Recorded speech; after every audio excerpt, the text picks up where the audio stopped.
Ewana, katika sehemu ya 9 tulishia pale ambapo vijana wa Don walikuwa wamevamia makao makuu ya polisi kuhakikisha kwamba wanamkomboa mkuu wao.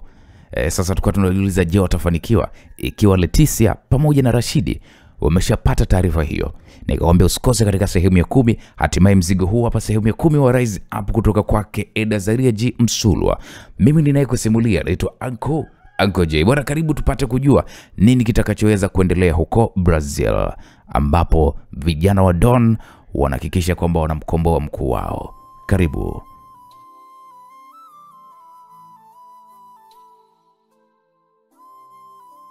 Naomba tuende wote. Hapana mume wangu. Unajua una jeraha mwilini mwako eh? Ndio. Ninajua kuwa na jeraha mwilini mwangu, ila sio kubwa na haliwezi kunizuia mimi kufanya chochote. Kumbuka, akitoka salama eneo lile, anakuja kwangu, anakuja juu ya familia yangu. Kondi lazima nifanye jambo sasa hivi. Leticia alinitazama kwanza kwa sekunde kadhaa na kisha alitingisha kichwa kimaanisha kwamba amekubaliana na mimi. Nilivaa pale t-shirt yangu nikatoka ndani hapa. Tuliingia ndani ya gari na kisha tukaondoka nyumbani hapa kwa kasi mno.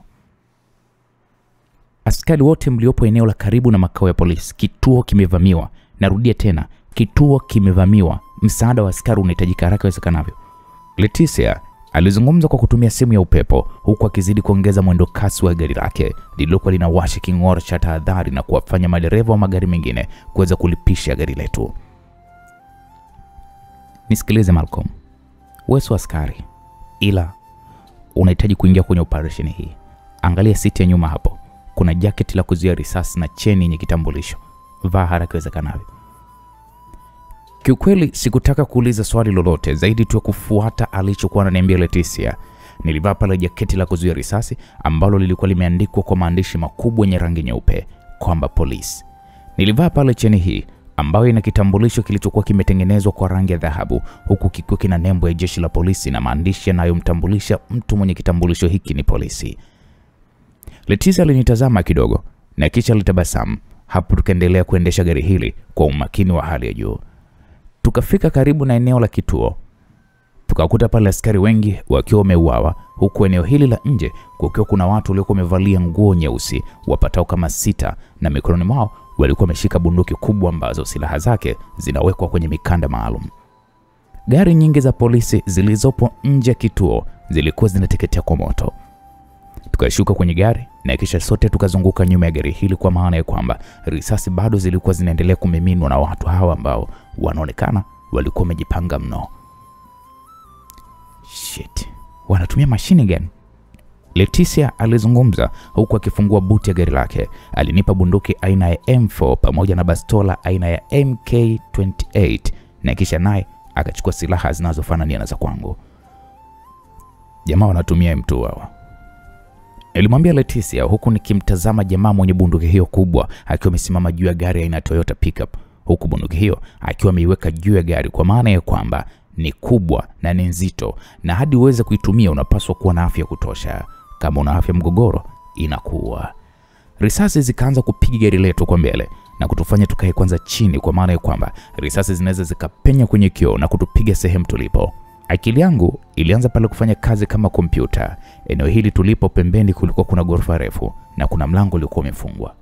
Nikapiga pale risasi kadhaa katika kitasa cha mlango na kisha kwa kasi ya ajabu nilikimbilia katika mlango huo, nikaupiga kwa nguvu kwa bega langu la mkono kulia, huku risasi kadhaa zikinipunywa na kupiga nguzo iliyokuwa nje ya jengo hili. Nikamtazama Leticia kwa maana ya kwamba jinsi gari linavozidi kushambuliwa ndivyo linavyoweza kulipuka na kumdhuru Leticia. Ninakulinda, ruka, ilizungumza huku nikitoa pale mkono mmoja nje ukiwa kuna bastola ya kufyatua risasi 2 kuelekea eneo walipokuwa watu wa Don. Leticia kwa haraka akaruka eneo nilipokuwa mimi. Shukrani, Leticia alizungumza na hapo tulianza kukimbia huku tukipandisha ngazi zinazotupeleka ghorofa la juu. Tulifika ghorofa ya pili, tukaingia kwenye moja ya chumba kinachoelekea kilipo chumba cha polisi. Kwa bahati nzuri mwenye chumba hiki hayupo na mlango wenyewe nilikuwa nimeupiga mkumbo mmoja la nguvu na ukafunguka. Nilichungulia dirishani nikaona jinsi jamaa hawa wanavyoshambulia askari au gari za jeshi zinazofika eneo hili. Nikasema, ina maana hawafi kwa risasi ama? Nilimuuliza Leticia huku tukiwa tumejibanza kwenye kuta za chumba hiki tukiwa tunatazama. Wamevaa vifaa maalum ambavyo vipo kama ngao. Risasi zote ambazo tunaweza kuwapiga zikiwa karibia mita 5 tu kutoka walipokuwa wamesimama zinapoteza nguvu na kuanguka chini. Kwa hiyo huo utaalamu upo? Yes, upo. Na ndio maana wamesimama eneo la wazi. Na kifaa hicho ni kidogo tu. Unakivaa mkononi kama saa. Sasa hapa tunafanyaje? Hata sijui mpenzi wangu. Na nina imani kwamba muda huu watakuwa wanajaribu kutorosha Don. Siwezi kumwacha Don atoroke. Nilizungumza kimoyomoyo huku nikiwatazama. Nikashika pale bunduki yangu hivi vizuri. Nilimtazama jamaa aliyekuwa na bunduki kubwa kuliko wengine na kisha nilishusha pumzi nyingi. Nilifyatua risasi 4 kwa mfululizo huku nikiamini kama kifaa hiko kina uwezo kuzuia risasi zinazopigwa bila mpangilio, basi endapo risasi zitapigwa 4 katika eneo moja na zikiwa zimepishana sekunde moja, basi zinaweza kuleta mafanikio. Akili na wazo langu nilokuwa ninalifikiria likafanya kazi, kwani risasi moja ilimtandika jamaa kichwani mwake na akaanguka chini. Leticia akaniuliza, umefanyaje Malcolm? Nikamwambia, piga risasi eneo moja la mwili wake. Hakikisha risasi zote zinalenga eneo moja na zinapishana kwa sekunde, yani zinaongozana. Leticia akaanza kufanya kama nilivyokuwa nimemweleza na wazo langu likaanza kufanya kazi. Bana, tulianza kuua mmoja baada ya mwingine. Wawili wakakimbilia ndani ya kituo cha polisi ambapo tuna imani ya kwamba kuna wenzao. Tukatoka katika hiki chumba na tukaanza pale kushuka katika ngazi. Tukatoka nje, tukakuta gari la Leticia likiteketea kwa moto. Kwa umakini mkubwa tukaanza kukimbilia kituoni. Nikafika kwenye moja ya maiti, nikanyakua pale mkono wake wa kushoto. Nikamvua hiki kifaa ambacho kimekuwa kimekaa kama saa.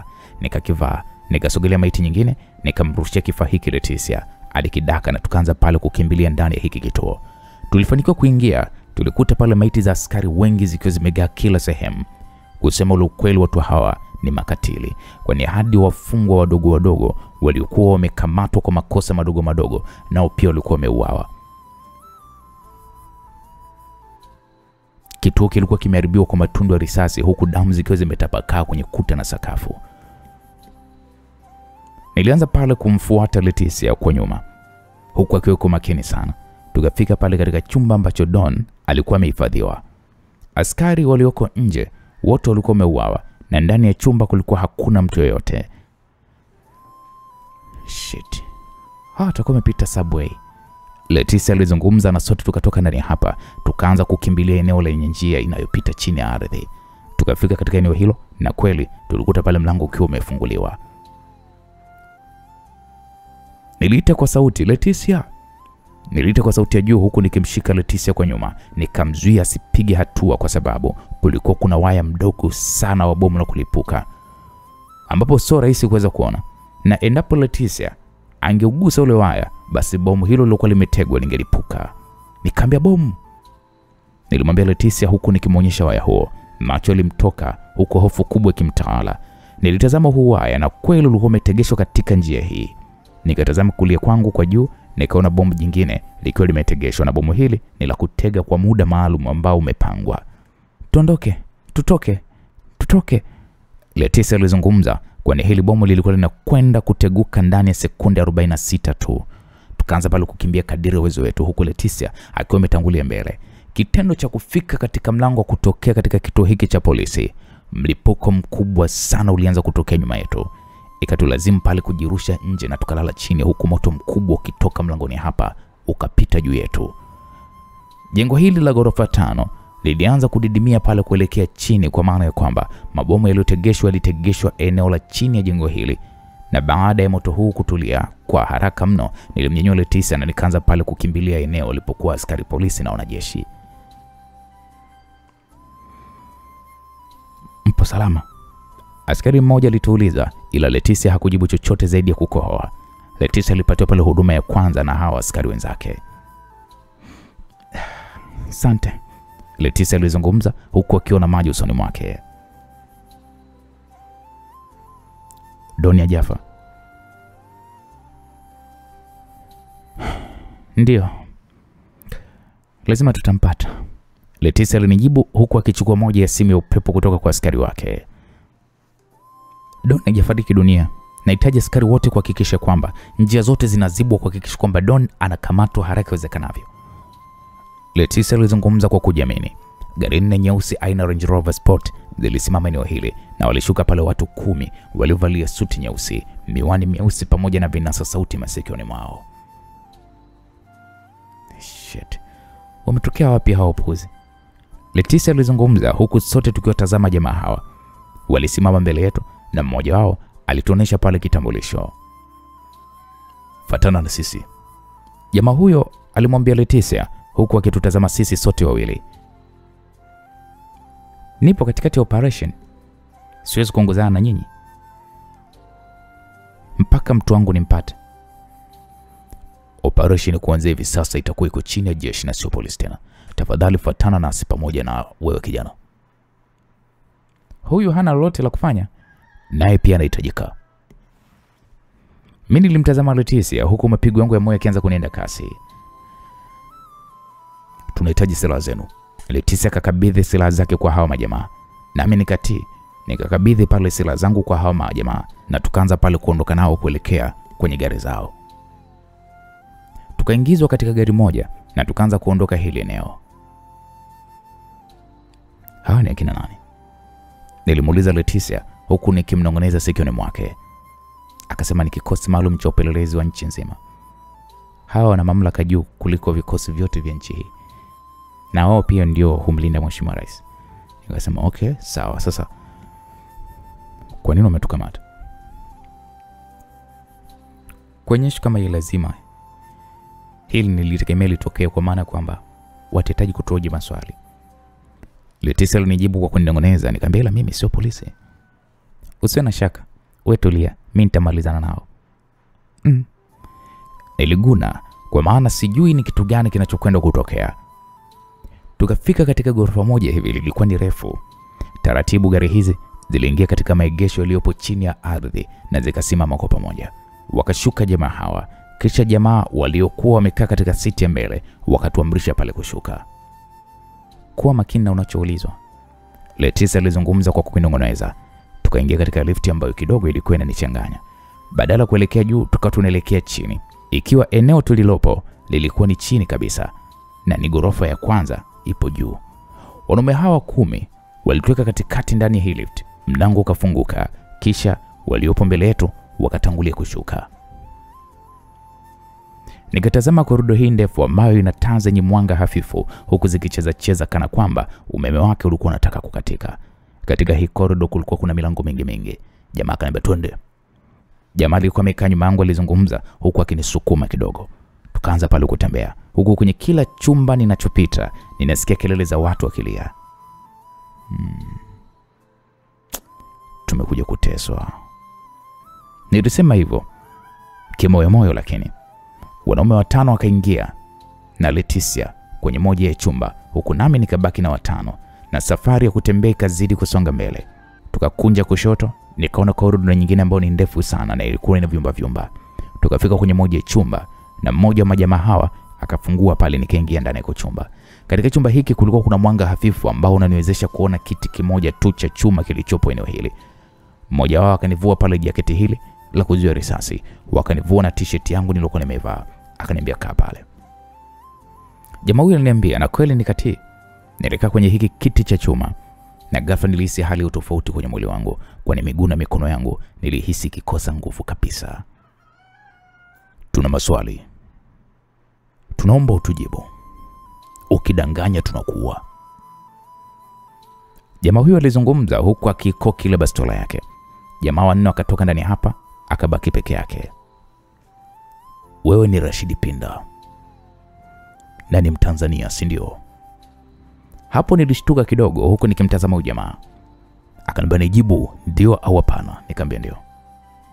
Kitambulisho chako feki ambacho kinaonyesha kwamba umeingia hapa ni Rio Brazil, unaitwa Malcolm Lewis, na pia ulikuwa unaishi nchini Marekani kwa kitambulisho cha Malcolm X, na ulikuwa ni raia wa nchi hiyo pia.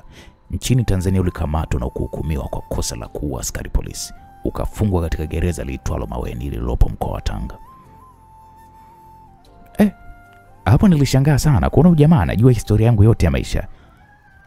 uliingia nchini Marekani kwa jina la Malcolm X, ikiwa ni kinyume na sheria, ukawa mpiganaji chini ya Don. Hivyo tukisema kwamba wewe ni kijana wa Don, tutakuwa tumekosea. Nilikuwa mtu wake, lakini sio sasa hivi. Ndio maana ukaona umsaidie katika kutoroka gerezani kwa kumtumia kimapenzi askari wetu, si ndio manake? Mimi sijamtumia kimapenzi Leticia. Ninampenda na niko tayari kufanya chochote kwa ajili yake. Hapo nilizungumza kwa kujiamini, huku nikimtazama jamaa huyu usoni mwake. Katika tukio la wiki moja iliyopita, kwa kuvamia meli ya jeshi lako la nchi ya Tanzania na kuwateketeza wanajeshi wote waliopo ndani ya meli hiyo ili kuokolewa na Don kutoka mkononi mwa kitengo cha NSS, inathibitisha kwamba wewe ni gaidi, sio manake? Mimi sio gaidi. Kweli? Ndio, mimi sio gaidi, na mimi ninahitaji kuweza kumuua huyo Don. Jamaa huyo akatoa ishara. Taa kubwa zenye mwanga mweupe mithiri ya jua ziliwashwa ndani ya hiki chumba. Jamaa huyo akatoka ndani hapa na kunifanya nifumbe macho yangu, kwani taa hizi zilikuwa zinaumiza sana macho. Ukubwa wa taa hizi ni sawa na taa zinazofungwa kiwanja cha mpira, ambapo usiku unaona kama mchana. Joto kali linalosababishwa na taa hizi likatawala ndani hapa. Ndani ya muda mfupi tu koo langu likakauka na kiu ikanikamata kisawasawa, kiasi cha sasa kuhisi kwamba naweza nikafa. Nikazungumza pale, maji. Nilizungumza kwa sauti ya unyonge, kwani hata sauti yenyewe ilikuwa haitoki vizuri koni mwangu. Jasho jingi lilizidi kunitiririka kwa haraka. Yaani ukiniona unaweza kuhisi kwamba nimetoka kukimbia mbio ndefu. Maji. Nilizungumza huku nikiogopa hata kufumbua macho yangu, kwani naweza kupofuka kwa mwanga huu uliokuwa ni mkali vibaya mno. Nilijaribu kusimama, ila miguu ilikuwa imeishiwa nguvu na nikashindwa kuelewa hiki kiti kina nini. Kwa sababu sijafungwa, hata sijapigwa, ila sina nguvu kabisa. Taa zikazimishwa na kidogo hali ya joto ikaanza kutulia ndani hapa. Mlango ukafunguliwa na aliingia jamaa ambaye alikuwa anazungumza nami kwa mara ya kwanza. Mkononi mwake alikuwa ameshika chupa ndogo iliyokuwa imejaa maji. Nilitamani kumvamia nichukue chupa hiyo, ila mikono na miguu ilikuwa haina uwezo wa kufanya kitu chochote kile. Hiyo kiu ya maji, nikikuacha nayo kwa masaa mawili unaweza ukafa.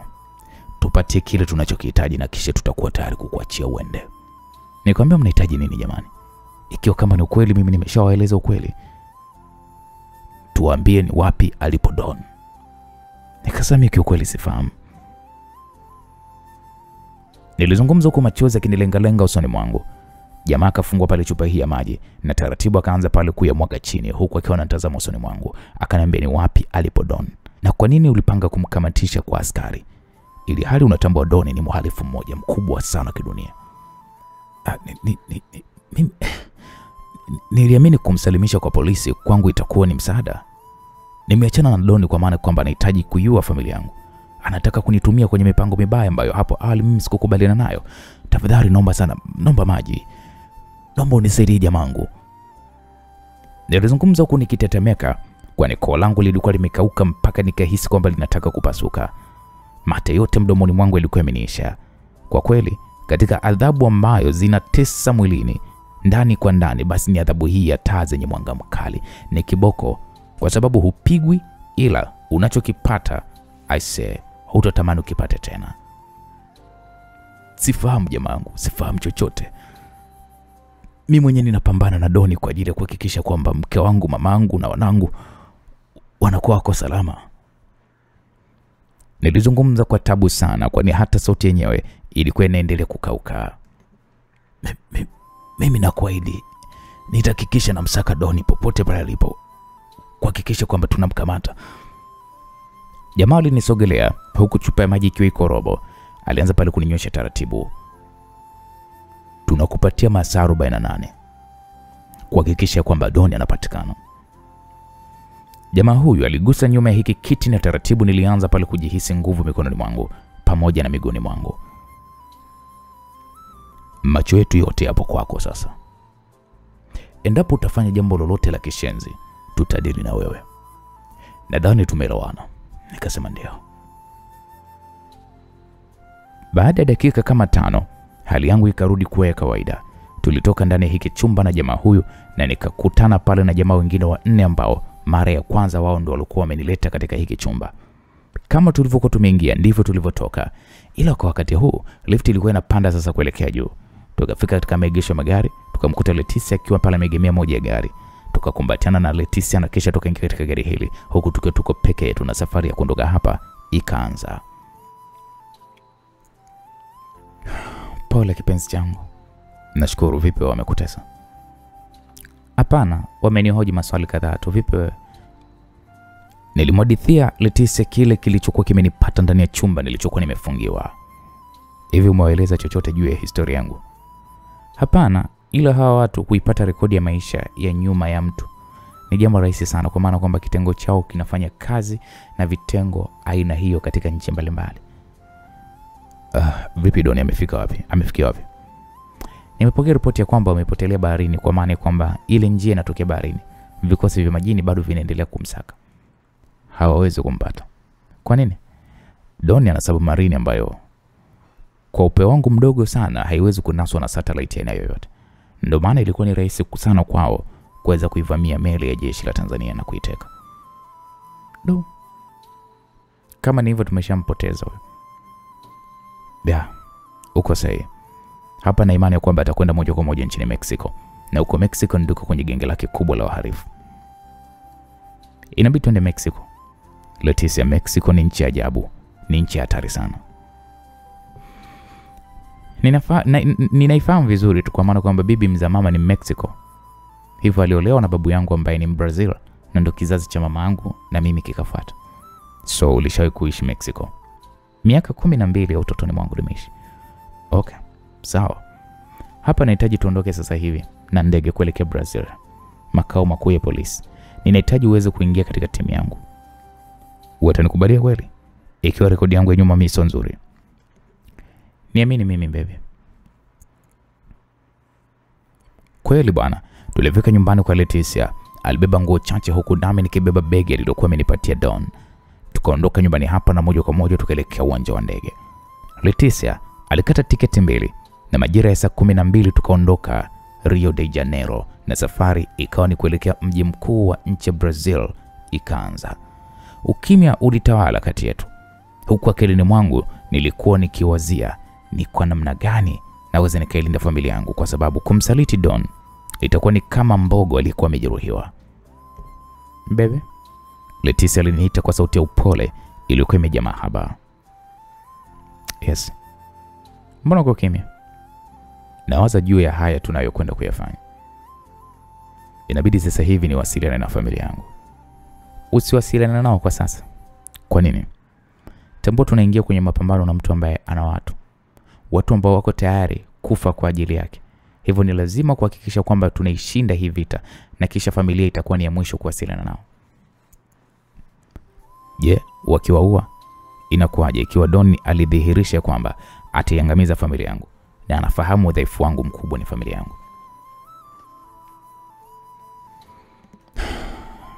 Ngoja tufike kwanza makao makuu. Safari ilizidi kusonga mbele na tukafika katika mji mkuu wa hii nchi ya Brazil, na moja kwa moja tukaelekea katika makao makuu ya jeshi la polisi. Tukafika pale na kupandisha ghorofa ya 6. Leticia akaniacha pale katika eneo la mapumziko na kuingia katika ofisi moja kubwa ambapo mlangoni kulikuwa kuna kibao kilichokuwa kimeandikwa Director General. Muda ulizidi kusonga mbele huku baadhi ya askari wakinitazama mara kwa mara. Baada ya masaa kama 2.5 ya kukaa eneo hili, Leticia akatoka ndani ya ofisi hiyo na akanifuata pale na kisha akakaa pembeni yangu.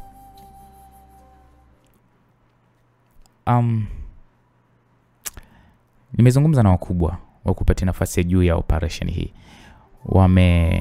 Wamefuatilia details zako, japo kuna kaugumu kama ulivyosema, ila tumombe Mungu, kwa maana kwamba wanajadiliana. Kaugumu gani? Jambo la kwanza, wewe sio Brazil. Pili, una kesi ya ujambazi uliokuwa umeifanya nchini Tanzania. Na hapo tumeangalia video ya CCTV kamera ya eneo ambalo ulikuwa unafanya kazi ya ulinzi.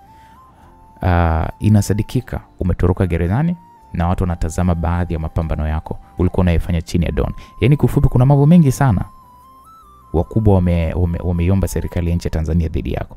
na hapa unajaribu kumtafuta rais wa nchi ya Tanzania ili aweze kuzungumza naye. Kama ndio hivyo hawezi kunikubalia. Kwa nini? Kama nilivyokuadithia, rais alimchukua mke wangu wa ndoa, na istosha akanisingizia mikesi, na istosha akataka kuniua. Sasa leo hii apewe full details juu yangu. Kwa kweli kinachofuata hapo ni mimi kurudishwa nchini Tanzania, na nikirudishwa ninakwenda kuua watu mke wangu. Hapo Leticia alikaa kimya huku akinitazama kwa sekunde kadhaa, na kisha kanyanyuka. Alipiga hatua za haraka, aligonga pale mlango wa ofisi hiyo na kisha kaingia ndani. Alikaa kwa dakika kama 12 hivi na kisha katoka akaniita kwa ishara. Nikamfuata na kwa pamoja tukaingia ofisini humo. Nilikuta wazee watano, mmoja amevalia mavazi ya polisi huku akiwa na vioo vya ubegani mwake, na kwa haraka anaonekana sasa huyo ndiye mkuu wa jeshi la polisi. Wengine walikuwa wamevalia suti nyeusi. Tukasimama sehemu moja mimi na Leticia huku tukimtazama mzee huyu. Nikatupia jicho kwenye moja ya TV iliyopo ndani hapa, na ina picha yangu nikiwa niko ulingoni. Kijana, wewe ni mpelelezi. Mkuu huyu wa jeshi la polisi aliponiuliza hilo swali nikasema hapana mkuu. Hebu tuambie historia yako ya kweli ya maisha yako.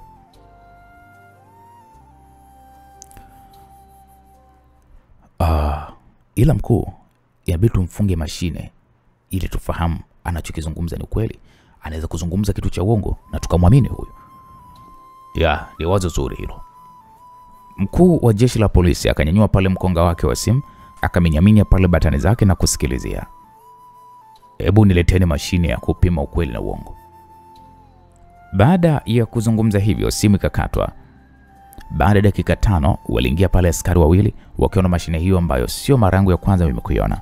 Nikakaa kwenye moja ya kiti na kisha nikavua pale tisheti, nikapachikwa viwaya viwili kifuani mwangu huku kiwaya kimoja kikipachikwa kinywani mwangu upande wa kulia. Anza kutusimulia maisha yako.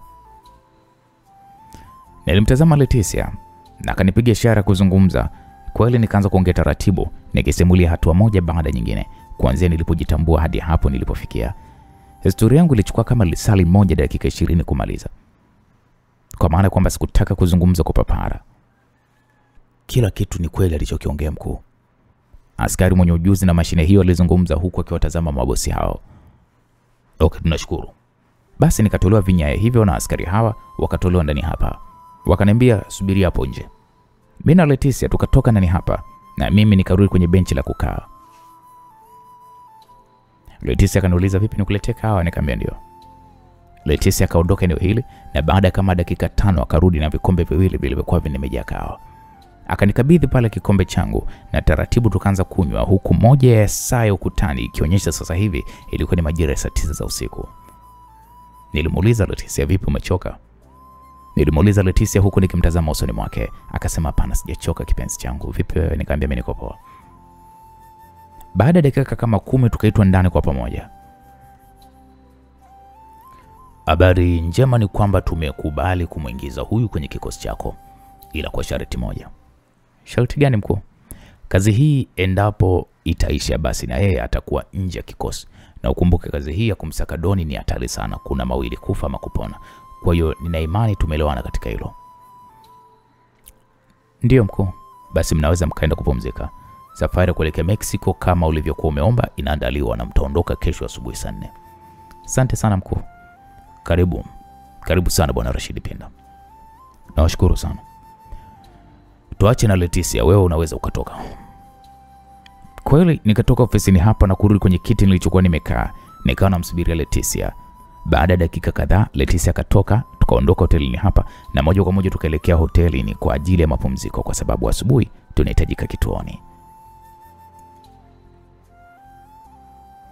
Asubuhi na mapema mara baada ya kupata kifungua kinywa, moja kwa moja tukaelekea kituoni.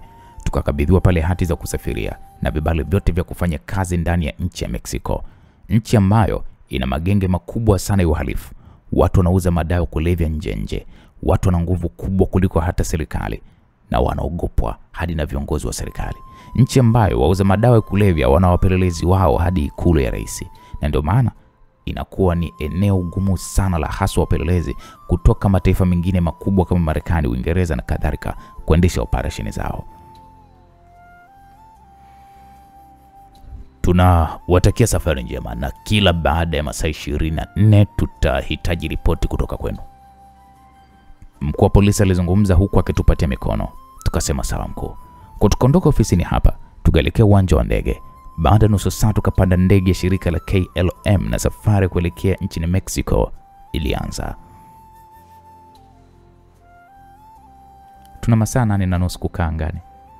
Leticia alizungumza huku akifungua mkanda wa siti. Kwani tayari ndege ilikuwa imeshakaa sawa angani. Nikasema ni masaa mengi sana. Ni robo siku. Na mimi kazi yetu huko Mexico itakwenda vizuri. Mungu atusaidie. Ila kusema ule kweli, tunaenda katika nchi hatari. Nalijua hilo kipenzi. Hivi kazi ikiisha, je, utaendelea kuwa na mimi au utarudi Ufaransa kufunga ndoa na Jacqueline?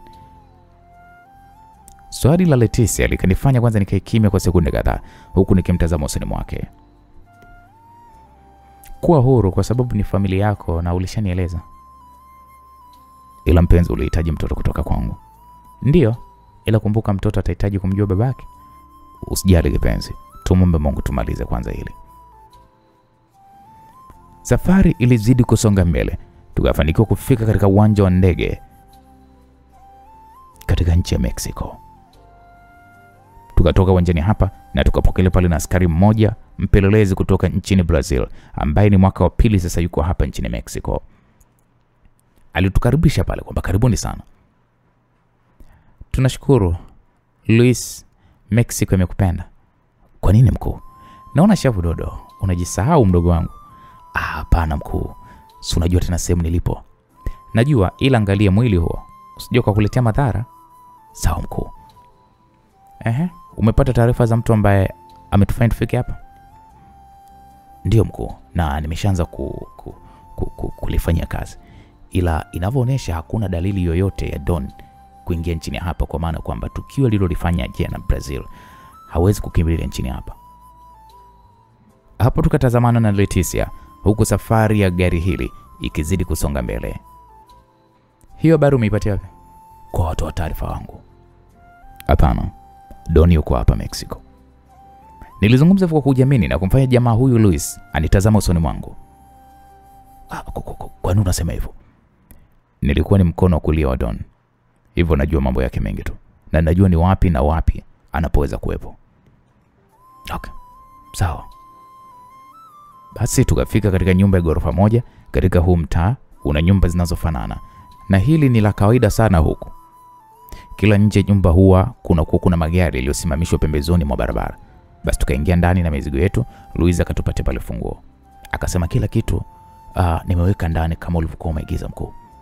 Okay sawa, nahitaji kucheck CCTV kamera zote kama zinafanya kazi vizuri. Leticia alizungumza huku akitoa laptop yake katika begi. Akaifungua pale na kisha kaiwasha. Password? Leticia alizungumza huku akimtazama Luis usoni mwake. Luis akamtajia Leticia neno la siri la kamera hizo. Akaanza pale kukagua kuanzia kamera ya mlangoni, kamera iliyoko juu ya ghorofa inayoonyesha mita 100 za mtaa huu kulia na kushoto. Okay, kazi nzuri. Nini natambua juu ya uwepo wangu hapa? Hakuna mkuu. Funguo ya gari? Hii hapa, alafu usingenikumbusha ningesahau mkuu. Silaha wapi? Twende nikaonyeshe. Tukaondoka na huyu kijana Luis na tukaingia store. Aliwasha pale taa. Chumba hiki kilikuwa kina makabati yaliokuwa yamejaa silaha na mabomu. Leticia alianza kukagua pale kabati moja badala ya jingine mpaka kajiridhisha. Okay, safi sana Luis. Niko makini sana mkuu. Okay poa, tutapumzika kesho, nadhani asubuhi tutawasiliana. Sawa mkuu. Ndugu mimi niwatakie mapumziko mema. Okay poa. Luis alitoka ndani hapa na kisha kaondoka. Leticia pale alienda chakula cha usiku huku mimi kazi yangu ikiwa ni kutafuta watu wa karibu na Don ambao alinitambulisha kwao kipindi nikiwa niko naye bega kwa bega kwenye kila kitu. Baby, unajua nimemaliza kupika, njoo kwanza tule. Ngoja kwanza kidogo mpenzi wangu. Leticia akaja na kuinama nyuma yangu huku kidevu chake akiwa amekiweka katika bega langu la kushoto. Rodriguez Alex au kwa jina jingine anaitwa RX. Huyu ni mtu wa karibu sana wa Don, ambaye kwa hapa Mexico yeye ndiye anayesimamia biashara za Don. Hapo nilizungumza huku nikimuonesha Leticia picha mzee huyu mwenye mvi nyingi sana kichwani mwake. Anapatikana wapi? Kuna klabu moja ya usiku hapa mjini ambayo ni mali ya Don. Tunaweza tukampata kwa maana pale ndipo vikao vyote vya biashara zote za madawa kulevya vinafanyika. Inaitwaje? El Real Anda. Juu ni klabu lakini chini ni uchafu wote, ndipo unapoendelea. Na RX tutampata huko, ila ni hatari kubwa sana kwa sisi kuingia hilo eneo, hususan mimi kwa maana sura yangu sio ngeni kwa wanaijua. Usijali kipenzi, leo hii tutampata huyo RX. Leticia alizungumza kwa kujiamini na kujikuta tu nikimtazama, kwa maana hatari ya hiyo klabu mimi naijua. Na hadi umfikie huyo RX ni chini ya walinzi 60 tena wenye silaha na waliojazia misuli. Upambane nao na uwaue ndo RX utaweza kumpata. Sio kirahisi kama vile ambavyo Leticia anafikiria. Hivi Leticia, unajua kwamba ni hatari? Najua ni hatari kipenzi, ili na kuhakikishia tutampata huyo RX. Tule na kisha tujiandae twende. Naam, kwa pamoja tukajumuika mezani tukala chakula alichokuwa amekiandaa Leticia. Majira saa 4 za usiku tukaondoka nyumbani hapa huku tukiwa tumejiandaa vya kutosha. Tukaingia katika hili gari na safari ikaanza. Alafu hili gari ni kubwa, ni nzuri sana. Nilizungumza huku nikiwa nimekaa pembeni ya Leticia, naye alikuwa anaendesha gari hili. Akasema hizi ni gari kubwa na huwa zinahimili masafa marefu na barabara za aina yoyote ile korofi, na inapita popote tofauti na gari zile za chini. Na ndio maana hata vikosi vyetu pia vya usalama hususan Marekani hapa Mexico huwa wanatumia gari hizi kwa sana tu. Na okay, sawa. Naam, tukafika karibu kabisa na klabu hiyo. Leticia alivua pale kote lilokuwa amelivaa, akabakiwa na kigauni kifupi ambacho kwa haraka ukimtazama hana utofauti kabisa na wadada wanaojiuza. Akaziweka vizuri nywele zake ambazo ni ndefu kiasi. Kila mmoja alipaa pale earphone maalum ambayo ni ndogo sana kiasi cha kwamba ilikuwa inaingia ndani kabisa sikio na si rahisi kwa mtu kuweza kukiona. Nisikilize, unajua yule jamaa RX anapenda sana wanawake. Hivyo kwa udhaifu wake huo unaweza kumpata. Usijali kipenzi. Leticia alivaa pale cheni nyembamba ambayo ina kidani cha msalaba ambacho ukiminya katikati ya msalaba huo ilikuwa inatoa kisindano kidogo ambacho kina dawa kali mno ya usingizi. Leticia alinisogelea taratibu akanipiga pale busu kwa hisia kali mno na kisha akaniambia nakupenda sana Rashidi. Ni kama nakupenda pia baby. Kuwa tu makini kwenye hii kazi. Usijali kipenzi. Leticia akajipaka pale rangi ya mdomo, akajiweka vizuri. Alitoa pale miwani kwenye pochi yake ndogo. Miwani hii ina kamera maalum na ina uwezo wa kuona kila kinachorekodiwa katika miwani yangu kwa kupitia simu yangu. Kwa makini. Sijali. Leticia alishuka katika gari na mimi nikahamia katika siti aliyokuwa amekaa yeye. Akavuka upande wa pili wa barabara ambapo ndipo ilipokuwa hiyo klabu. Mimi nikatazama video yangu, niliweka pembeni ya gari hili na kisha nikawa nafuatilia sehemu anayoelekea Leticia. Leticia alifika katika mlango wa klabu hiyo ambayo ni klabu kubwa sana katika jiji hilo la Mexico. Leticia pale akakaguliwa kama ana silaha na kisha karuhusiwa aweze kuingia ndani. Nimeshaingia ndani, Leticia alizungumza na mimi nikasikia kupitia earphone yangu muda huu. Nikamwambia kuwa makini, ongeza makini. Nilimsisitiza Leticia kwa maana ya kwamba akifanya kosa moja basi litaweza kumgharimu sana. Na wa Mexico hao huwa hawanaga kabisa huruma kabisa na jambo la kumuua mtu. Kwao kumuua mtu ni kitu cha kawaida mno. Leticia akakaa katika kiti kirefu kilichopo katika kaunta ya vinywaji.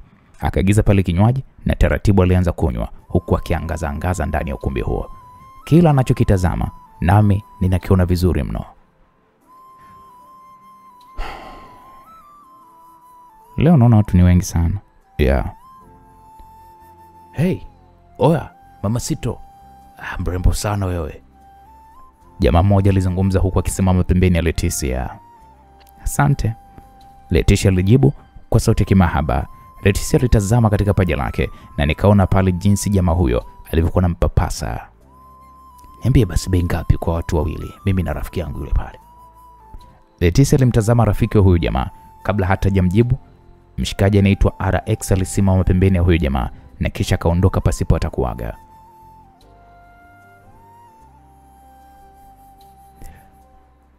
Vipi mrembo? RX alizungumza huku akiacha tabasamu pana. Pembeni yake walikuwa wamesimama mabouncer wawili. Salamu. Wewe ni mrembo sana. Nashukuru. Leticia alizungumza kwa sauti ya kijilainishi kwa RX ambaye ndiye mtu aliyekuwa ametufanya sisi kufika ile eneo. Nahitaji huduma yako kwa muda huu. Vipi naweza nikapata? Bila shaka pesa yako tu. $100. Fanya 150. Sawa, kuna shaka. Huyu jamaa wa kuitwa RX akampatia Leticia mkono kulia na taratibu Leticia alimshika na akamshusha katika kiti hiko kirefu. Taratibu wakapenyezana katikati ya watu huku akiwa ameongozana na mabouncer wake. Waliingia ndani ya lift na moja kwa moja wakaelekea mpaka ghorofa ya 6 ambapo kuna vyumba vya hoteli. Waliingia katika moja ya chumba. Mali mpya, hebu nisubirini hapo. RX alizungumza na kuacha ulinzi wake hao 6 mlangoni. Leticia akatazama chumba hiki kizima ikiwa ni ishara ya kunifanya mimi niweze kuona kila kitu kilichopo eneo hili. Nimekiona. Huyo tumtole dirishani. Nilimwambia Leticia, akanijibu kwa ishara dole gumba. Mtoto, umetokea wapi kwa maana leo ndo mara yangu ya kwanza na kuona hapa? Ni kweli leo ndo mara yangu ya kwanza kufika kwenye hii klabu. Nasikia ni klabu nzuri. Leticia alizungumza huku akimtazama RX. Taratibu akamsogeza na kisha kamlaza pale kitandani. Wow. Nipe vitu vitamu mpenzi. Huyu jamaa wa kuitwa RX alizungumza huku akimtazama Leticia ambaye taratibu Leticia alipanda kitandani hapo na kisha akamkalia pale kiunoni mwake. Taratibu Leticia akatoa pale cheni yake akamchoma sindano ndogo RX shingoni mwake. Jamaa likapiga kelele ya maumivu. Aligugumia huku akijishika shingoni mwake. Alijaribu kunyanyuka ila nguvu zote zilikuwa zimemwishia na hata sekunde 20 hazijaisha alipitwa na usingizi na akalala fofofo. Kazi imekamilika. Nitamtoa vipi huyu jamaa akiwa na ulinzi wake wako wengi sana?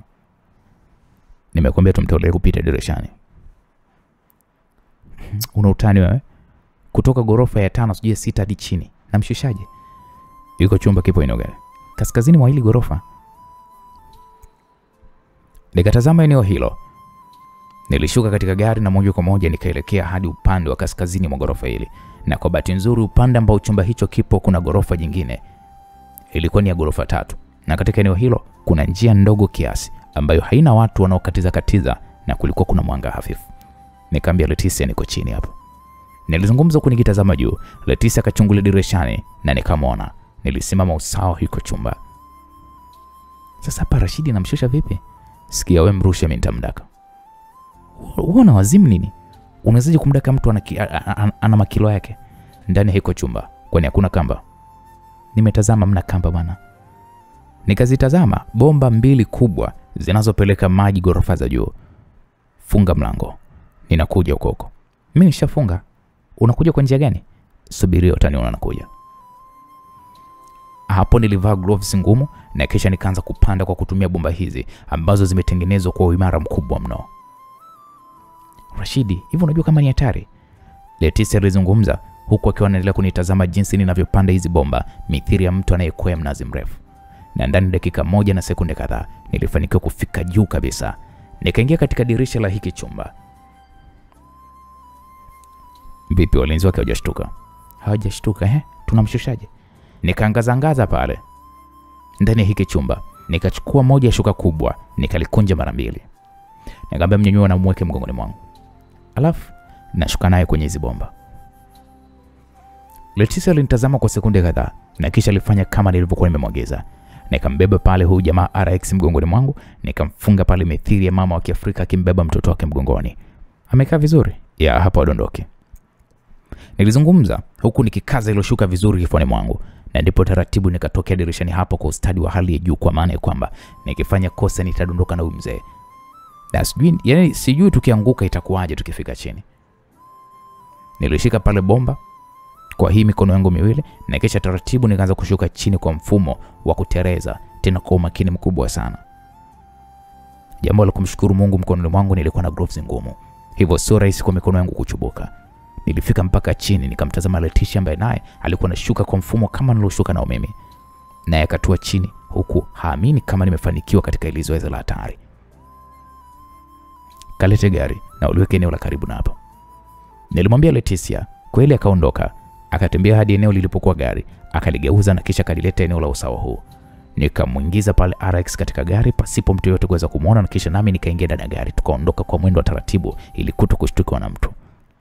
Baada ya kukunja kona ya kushoto mwa huu mtaa, Leticia akaanza pale kuongeza mwendo kasi wa hili gari, huku nami nikigeuka na kumtazama huyu mzee ambaye naamini kabisa akiniona atanishangaa sana.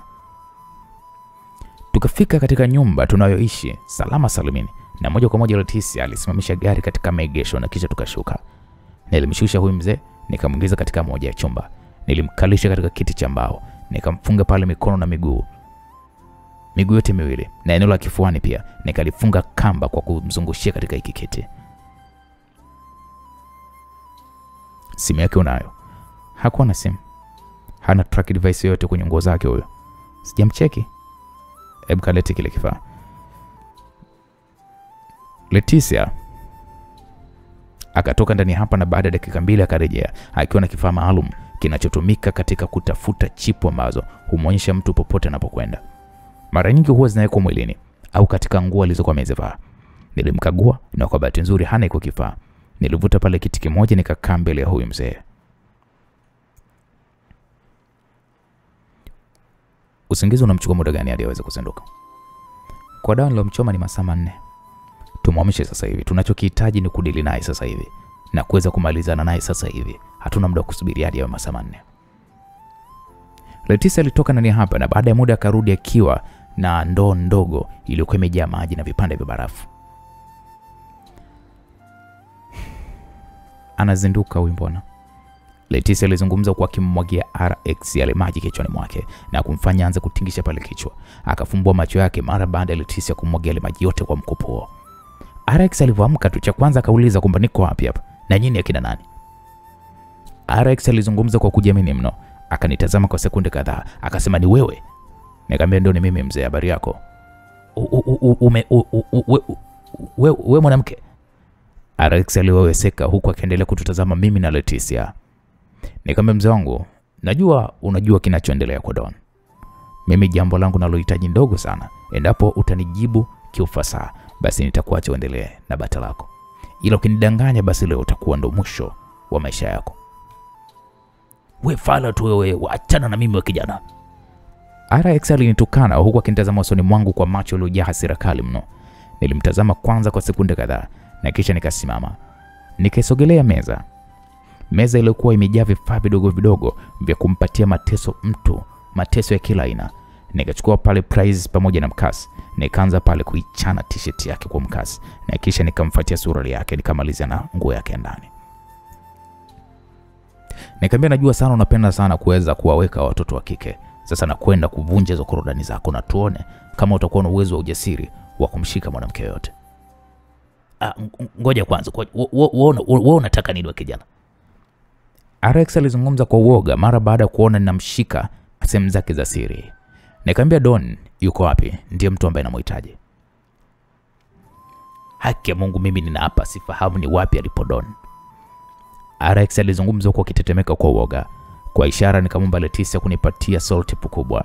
Nikakata kipande nikamziba macho huyu mzee RX. Nikakata kipande nikamziba mdomoni mwake ili ninapompatia ya mateso basi ajihisi vizuri mno, asinipige kelele.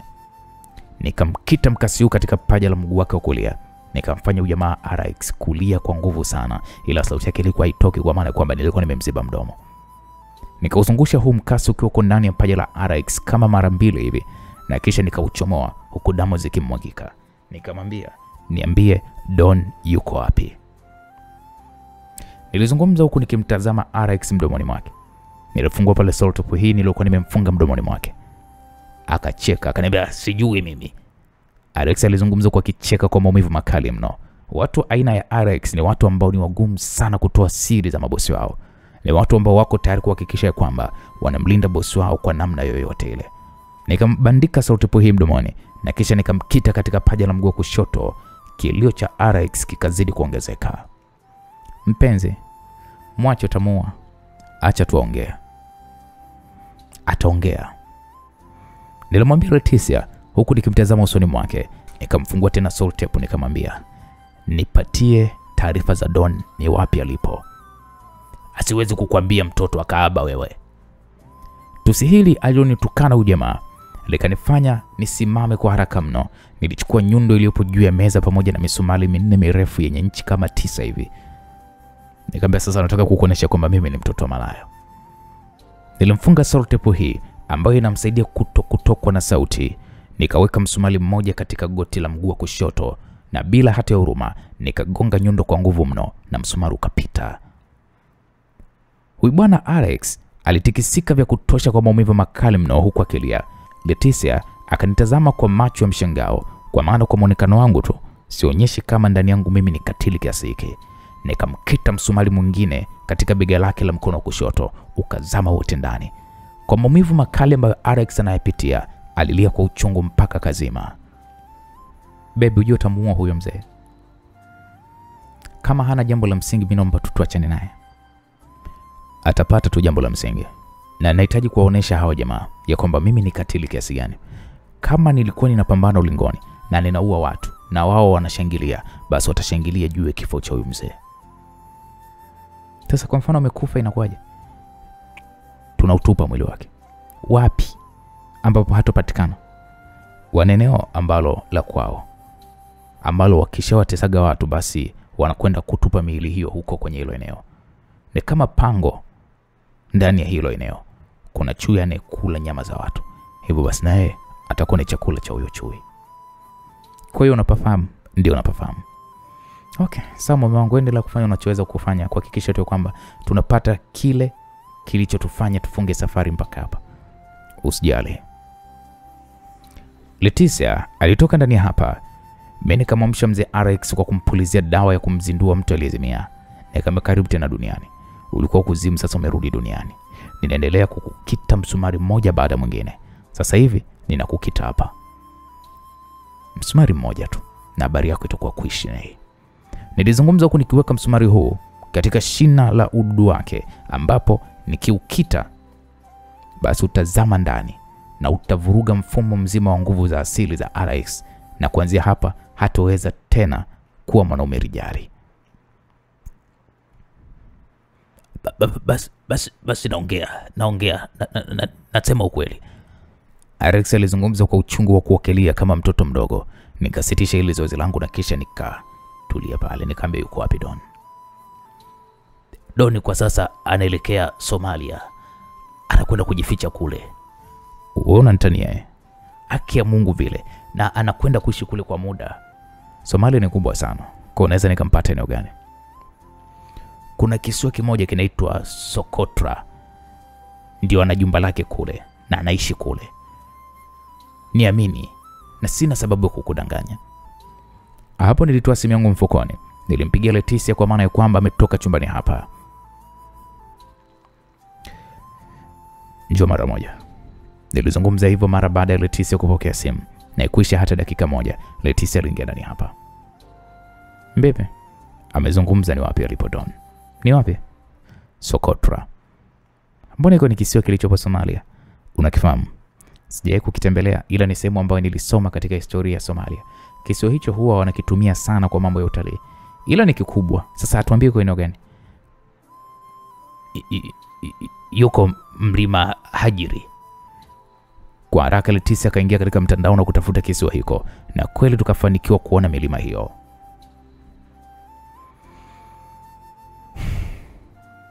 Babe, unahisi hiko alichokizungumza mzee ni kweli? Sina uhakika, lakini tunaweza kuhamishwa upande tukiwa wajinga. Sasa tutafanya nini? Kwa maana kufunga safari kwenda nchini Somalia ni parefu. Na kama unavyofahamu, ile ni nchi hatari. Ni nchi ambayo ina kila aina ya uchafu. Nilishusha pumzi huku nikimtazama mzee huyu RX jinsi alivyokuwa anamwagikwa na damu. Kuna mtu anaweza kunieleza ni wapi alipo Don? Nani wewe? Usijali, ataongea tu. Na vipi kuhusu mzee? Nilimtazama RX kwa sekunde kadhaa na kisha nilichukua moja ya bastola, nikaifunga kiwambo cha kuzuia sauti kutoka, nikamtandika risasi. Baby, unataka nini? Namua. Hapana, usimue sasa hivi. Sasa hana faida kwetu, tuendelee kukaa naye nini? Najua, ila kwa sasa usimue. Zungumza kwanza na huyo unahitaji kuweza kuzungumza naye, na kisha ndo ufanye maamuzi ya kumua huyo mzee. Nilimtazama Leticia kwa sekunde kadhaa na kisha nikasitisha hilo zoezi langu. Nikavua gloves zilizokuwa zimejaa damu ya huyu mzee RX na kisha nikatoka ndani hapa bila kuzungumza jambo lolote. Nilipandisha juu kabisa ya ghorofa ya nyumba hii na nikatoa pale simu yangu, nikaandika pale namba ya Claudia, ila kwa bahati mbaya sikuweza kuipata hewani. Nikatafuta namba ya Brian na kwa bahati nzuri nilifanikiwa kuweza kuipata. Ni mimi naongea. Malcolm, Brian aliuliza huku akiwa na mshangao. Nikamwambia ndio. Naona namba yako ni kodi ya Mexico. Ndio, kwa wapi? Niko nyumbani kwangu. Claudia yuko wapi? Claudia alitoroka na amekwenda sehemu ambayo hata mimi sifahamu. Kwa nini ametoroka? Alichoniambia ni kwamba ana mimba yako. Mimba? Ndio, na ameondoka na kuniacha peke yangu na hakuhitaji kuambatana na mimi. Na vipi kuhusu Don? Doni, nimesikia habari za kutafutwa kwake na sijajua yuko wapi kwa kweli ndugu yangu. Alitoroka kipindi gani? Kipindi ambacho wewe ulisadikika umetekwa na watu wasiojulikana. Na nina imani atakuwa ameshajifungua. Unajua ni muda mrefu sana. Kwa mtazamo wako unahisi atakuwa amekwenda wapi? Kusema ule ukweli, unajua sifahamu ndugu yangu. Unajua mimi na Doni mkataba wetu ulikwisha mara tu baada ya mke wako kutoroka. Alinipiga na kunitesa kiamini kabisa kwamba mimi nilikuwa nafahamu ni wapi alipokuwa mke wake. Ila alipogundua kwamba sifahamu chochote, basi aliniachia huru. Pole sana. Na kuomba basi uende nchini Ufaransa. Rashidi ndugu yangu, siwezi. Uwezi kwa nini? Doni alishanikata miguu yote miwili kipindi ananitesa. Jamani, mkatili sana. Na nimekuwa kilema ndugu yangu. Maneno ya Brian yaliniumiza sana moyo wangu. Na kutumia picha zangu nikiwa katika muonekano mpya. Kweli picha kama 10 ziliingia katika simu yangu. Nilizifungua huku simu ikiwa hewani. Kusema ule kweli, moyo wangu ulijawa na ghadhabu kubwa sana, kwani ni kweli Brian alikuwa amepoteza miguu yake yote miwili, huku uso wake ukiwa umejawa na makovu mengi mno.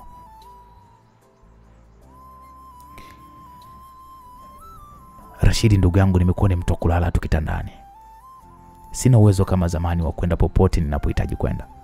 Doni ni shetani na kesi yangu FBI wanaifuatilia na wanamsaka, na hadi sasa hivi hayuko nchini Marekani. Brian alizungumza huku akilia kwa uchungu mno kiasi cha kunifanya machozi yanibubujike. Na kuahidi rafiki yangu nitamua huyu Don, na nitahakikisha mateso alikupatia wewe na yeye pia anayepata. Nadhani umenielewa kaka. Nimekuelewa ndugu yangu, ila familia yako kuwa nayo makini, kwa maana katika kipindi chote alisema kwamba ni lazima ashughulike na familia yako kutokana na usaliti wako. Usijali, ila usimwambie mtu kama tumewasiliana. Wala usijali ndugu yangu, usimwambie mtu. Hapo kweli nikakata simu.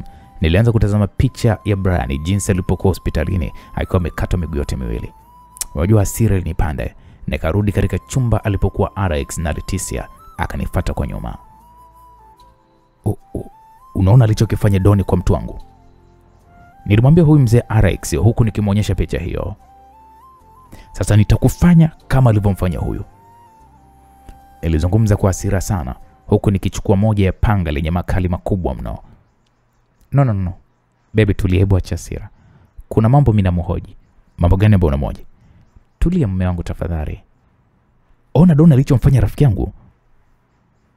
Hapo nilizungumza huku nikimuonyesha picha hizi Leticia. Amemkata miguu yote miwili kwa ajili yangu. Sasa kama yeye ni katili, basi na mimi ni katili na nina roho mbaya kama shetani. Baby, tulia. Kila kitu kitakwenda sawa. Katika hizi kazi ni lazima tuweze kupata msaada wa kijeshi. Tunahitaji kuteketeza baadhi ya maghala ya Don ya kuhifadhia madawa ya kulevya pamoja na kiwanda chake kinachozalisha madawa ya kulevya kwa wingi. Na kwa bahati nzuri kipo hapa Mexico. Tulia basi mume wangu.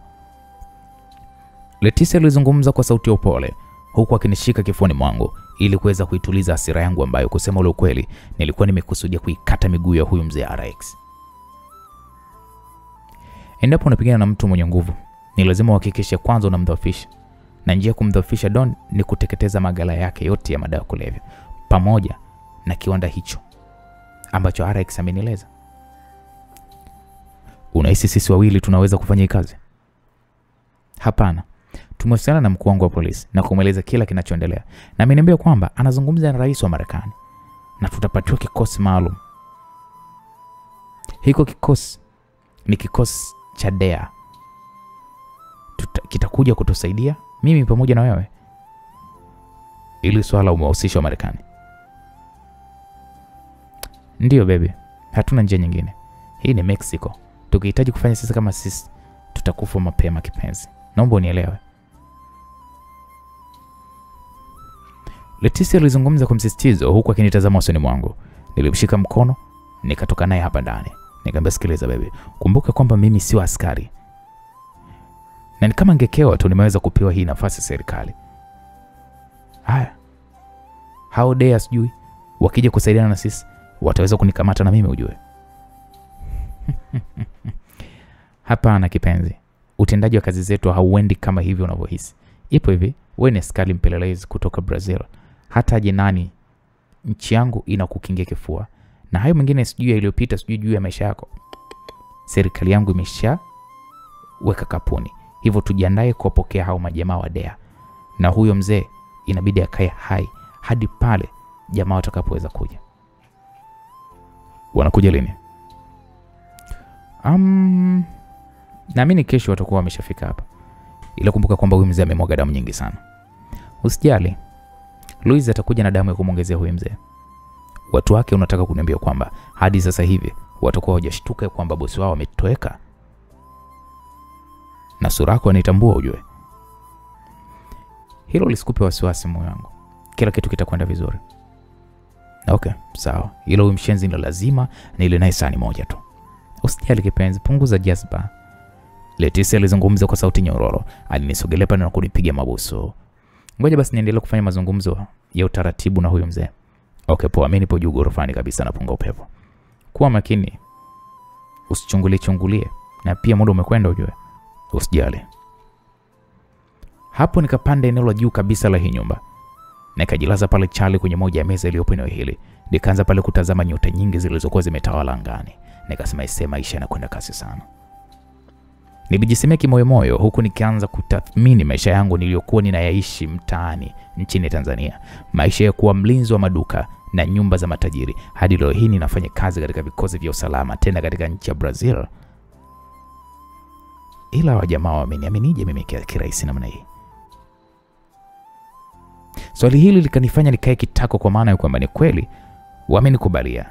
Nimekubalika. Ila wamenikubaliaje kirahisi ikiwa mimi na rekodi mbaya na pia nimeingia nchini kwao na kutumia kitambulisho feki na pia ni jina feki? Nikasema kuna kitu tu kitakacho nitokea puani hapa. Niliwaza huku nikiwa najifikiria jinsi Leticia alivyokuwa anaingia ofisini na kuzungumza na wakuu wake, na hakuniambia ni kitu gani walichokuwa wanakizungumza. Inatakiwa niwe makini na maadui wengi sana ambao wamebaki. Niliendelea kujisemea nafsini mwangu mimi mwenyewe. Nikasema hawa wananitumia alafu wakishamaliza wataniteketeza. Au wanaweza kunikamata.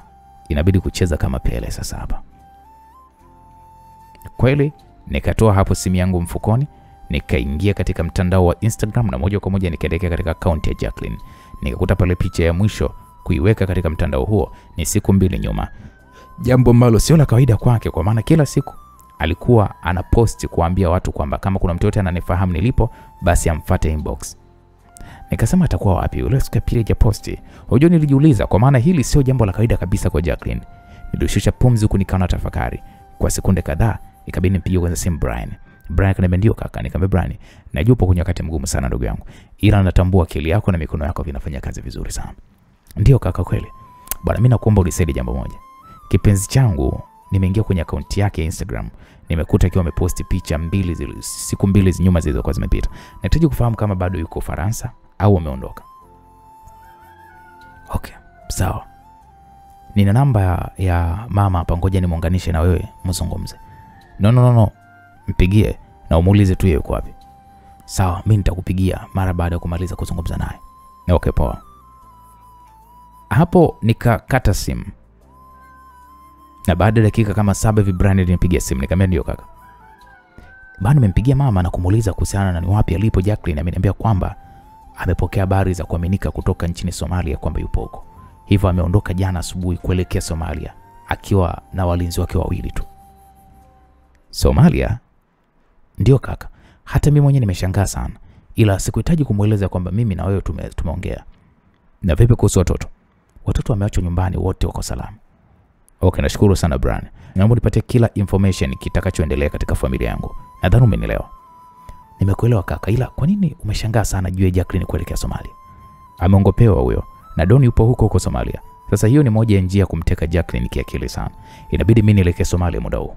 Okay, sawa kaka, nimekuelewa. Nilikata simu na kisha nikarudi chumbani alipokuwa mzee RX pamoja na Leticia. Leticia aliponiona akaniuliza vipi, nikamwambia tuzungumze. Nilizungumza na Leticia, akanyanyuka pale katika kiti alichokuwa amekalia na kisha akatoka nje. Nikamwambia sikiliza mama, watoto wangu amepigiwa simu na watu wao anaowajua yeye na wamemthibitishia kwamba mimi niko nchini Somalia. Sasa kwa kupagawa kwake mwanamke wangu au kwa kutokuelewa ameelekea huko nchini Somalia na walinzi wake 2 tu. Kwa ninaamini kabisa kwamba huu ni mpango wa Don kuhakikisha kwamba anamteka mama wa wanangu. Hapo Leticia alishusha pumzi nyingi mno huku akinitazama usoni mwangu. Inabidi niondoke muda huu nielekee Somalia. Huwezi kwenda Somalia. Kwa nini ikiwa mama wa wanangu yuko kule na atatekwa ujue? Hapo nilizungumza kwa kuhoji kidogo. Kwa mimi nilikopo hapa sina umuhimu kwako, si ndio? Leticia naye akanijia juu. Huko akiwa ananitazama kwa macho ya msisitizo. Unahisi ninaambatana na wewe kwa ajili nini? Ninakupenda na ndio maana nimeweka kazi yangu kwenye mstari kwamba endapo mission hii kifeli, basi mimi ninapoteza kazi na wewe utauawa.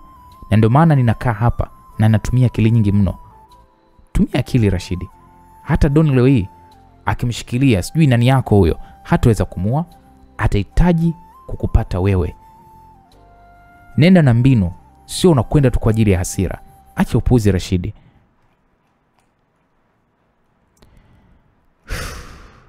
Leticia alizungumza kwa kufoka huku akiwa anajiamini sana mbele yangu.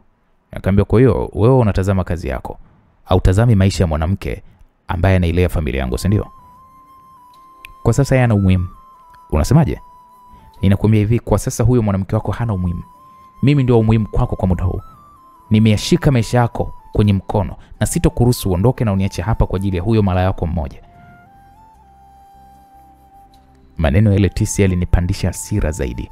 Kwa haraka nikamkaba koni, nikamgandamiza ukutani huku nikimtazama kwa macho ya hasira mno. Ghafla Leticia alinipiga teke la sehemu zangu za siri. Nilijikuta nikimwacha bila kupenda. Alinipiga mtama mmoja nikaenda chini. Kwa haraka akachuma bahali bastola yake. Akanielekezea usoni mwangu. Akaniambia usinilazimishe nikuue. Na ukitaka nikuue nitafanya hivyo pia Rashidi. Sitojali ninakupenda kiasi gani, ila ninaipenda kazi yangu kuliko kitu chochote. Hivyo siwezi kuweka tu hapa makalio yangu hatiani eti kwa ajili ya mwanamke asinihusu kwenye maisha yangu. Mimi ni mwanamke na yeye ni mwanamke. Ajilinde mwenyewe. Leticia alizungumza kwa msisitizo kiasi cha kunifanya nimshangae sana. Na hapa ndipo nikapata majibu ya maswali yangu niliyokuwa ninajiuliza muda mchache uliopita. Huyu mwanamke na serikali wananitumia ili kufanikisha operation yao, na baada ya hapo watanitelekeza. Naam. Ghafla tukaanza kusikia milio ya bunduki. Jambo lililotufanya kwanza tusitishe mazungumzo haya kwa haraka. Nikakimbilia katika chumba tulichokuwa tumemhifadhi mzee huyu RX. Nikachukua pale moja bunduki, nikachoma pale magazini, nikakuta kwamba magazini hii ina risasi za kutosha. Nikamwambia mzee huyu RX, nikamwambia kama ni vijana wako hao wamekuja kukuokoa, basi hesabia kwamba wamekufa. Nilimwambia RX huku nikimtazama usoni mwake. Nilitoka ndani hapa nikamkuta Leticia akiwa anatazama laptop hii. Laptop ambayo ilikuwa inatuwezesha sisi kuona kila kitu cha nje kutokana na kamera zilizofungwa eneo la nje ya hii nyumba.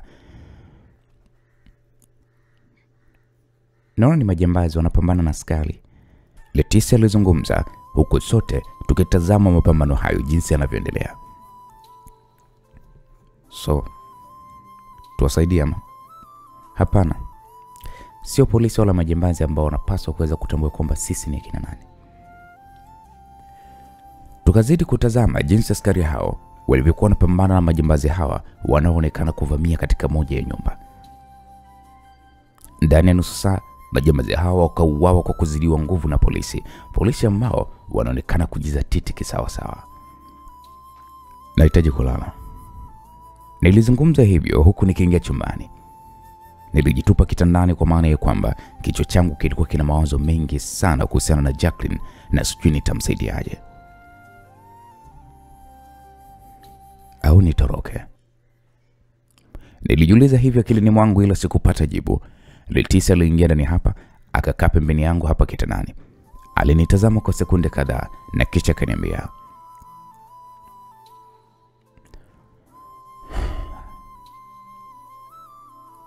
"Baby, samani kwa kilichotokea muda ule. Samani kwa maneno yote niliyozungumza. Natambua utanifikiria vibaya mume wangu, ila samani sana. Sikuwa na ile maana niliyozungumza pale. Kitu kikubwa nahitaji tu kuhakikisha kwamba tunafanya vitu kwa kutumia akili na sio hasira, kwa sababu hasira zote ni hasara baby." Leticia alizungumza kwa sauti ya upole huku akionyesha kujutia sana kufanya kile alichokuwa amenifanyia. "Siku nyingine ukinionyeshia silaha nitakuwa." Nilizungumza hivyo na kisha nikalala chali kugeukia ukutani. Leticia akakaa kimya kwa dakika moja na kisha alinishika mgongoni mwangu. "Rashidi, natambua kwamba nimekuudhi, ila samani sana kipenzi." "Nimekuelewa. Ila endapo mama wa watoto wangu wakifa, sahau kama uliwahi kuwa na mahusiano ya kimapenzi na mimi. Nipo hapa kwa ajili tu ya kunisisitiza nilikuwepo hapa. Ile nikihitaji kuondoka, ni muda wote mimi nitaondoka na sio wewe wala serikali yako ambayo inaweza kunizuia. Na yeyote ambaye atajaribu kuingia katika njia yangu, sitomwacha salama. Ila roho mbaya iko hapa moyoni mwangu na nina misheni nyingi sana za kuweza kuzikamilisha katika maisha yangu. Hivyo nahitaji kuzikamilisha kabla mimi sijafa." Hapo nilizungumza kwa msisitizo huku nikiwa nimemgeukia Leticia. "Nimekuelewa baby. Hakuna jambo baya litakaloweza kujitokeza kati yetu." "Na okay poa." Leticia akamshika skali wangu na kuanza pale kumpapasa. Nikamwambia nimechoka sana, naomba nipumzike. "Tafadhali baby, huyo mimi na hamna wewe, naomba basi hata kidogo. Nimechoka na nina mawazo mengi, hivyo hatuwezi kufanya kitu chochote kile sasa hivi. Tusubiri hao dea waje, tumalize kazi na mimi niendelee na kazi zangu binafsi." Hapo nilizungumza kwa msisitizo mpaka Leticia alipoteza furaha usoni mwake. "Okay. Sawa. Nipo sableni." Leticia alitoka ndani hapa, nikabaki peke yangu. Nilitoa simu yangu mfukoni, nikaikagua pale kwa muda kidogo. Nilijaribu kutuma ujumbe katika akaunti ya Instagram ya Jacqueline ila sikujibiwa kabisa. Na inaonyesha mara ya mwisho aliingia siku 2 zilizopita. Sijui nimweke wazi. Nilizungumza huku nikiwa natazama message upande huo wa message ambao una message kadhaa ambazo tulikuwa tumechati kwenye akaunti yangu hii ambayo ni fake. Ghafla Leticia akawa ameingia hapa ndani akaniambia kwamba Luis amefika tayari na nimeshaandaa kifungua kinywa. Okay poa. Leticia alinitazama kwa sekunde kadhaa na kisha alitoka ndani hapa. Mimi nilinyanyuka kitandani nikaelekea sebuleni. Nilisalimiana na Luis na kisha nikakaa kwenye moja ya sofa. I say, mmemteka RX. RX ni mtu hatari sana, na uwepo wake hapa utawaletea matatizo makubwa. Luis alizungumza huku akiwa anatutazama mimi na Leticia. Nikamwambia najua nini ambacho tunakifanya. Nilizungumza kwa ufupi huku nikimtazama Luis usoni mwake. Sasa mmepata nini kutoka kwake baada ya kumteka? Ameshatueleza sehemu alipo Don.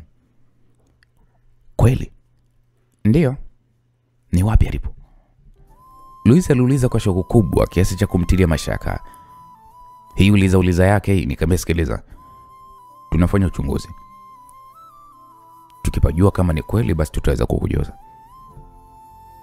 Alimjibu hivyo Luis na kumfanya Leticia nitazame. Kwa hiyo ni ndani hapa Mexico, si ndio? Luis, tutakueleza. Nilizungumza kwa msisitizo na kumfanya Luis akae kimya, huku akionekana kama anatafakari jambo hivi. Simu ya Leticia pale pale ilianza kuita. Alitoa mfukoni na kuiweka sikioni mwake. Ndio. Ni mimi Leticia. Okay, sawa, karibuni sana. Na imani nimepata info zote. Okay, poa. Leticia alikata hii simu huku akitutazama kwenye nyuso zetu. Askari 4 wa DEA wanakuja hapa nyumbani muda huu. Hivyo kama ni kunywa chai basi tunywe haraka haraka, kwa maana kwa leo ni kazi. Wote watatu tukajumuika pamoja na Leticia na kuanza pale kupata kifungua kinywa alichokuwa amekiandaa. Kisha akampelekea RX kifungua kinywa hiki. Kwa hiyo wewe umeshakuwa askari kwa kipindi gani?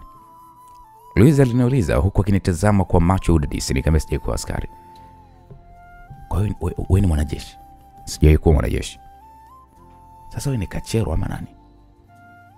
Luis, unaweza kuacha kunihoji maswali, kwa maana kwamba kichwa changu kina mambo mengi sana ya kujiuliza peke yangu. Okay, samahani sana. Gari nyeusi aina Range Rover ilisimama pale nje ya geti. Luis akasema tayari umefika. Luis alizungumza huku akitazama video ya kamera inayoonekana katika laptop. Leticia alitoka ndani ya chumba tulichokuwa tumemweka RX huku simu yake ikiwa inaita. Okay, sawa, kijana wangu anakuja hapo kufungua geti. Leticia alikata simu hii na kisha akampa ishara Luis kwenda kufungua geti hilo. Hivi unamwamini huyu Luis? Kwa nini unauliza? Ninakuuliza, unamwamini? Ndio, ni mfanyakazi mzuri tu na ni mpelelezi hodari sana katika nchi yetu. Na okay, poa. Vipi, unamtilia mashaka? Ndio, simwamini hata kwa 5%. Kwa nini? Naam, kabla sijamjibu Leticia, wakaingia pale wanaume 4 warefu ambao miili yao imejazia kwa mazoezi. Wanaume hawa wamevalia nguo za kawaida kabisa, ila wamevalia majaketi ya kuzuia risasi iliyokuwa imeandikwa DEA, huku mikononi mwao wakiwa wamebeba bunduki na walikuwa wamevalia kofia nyeusi.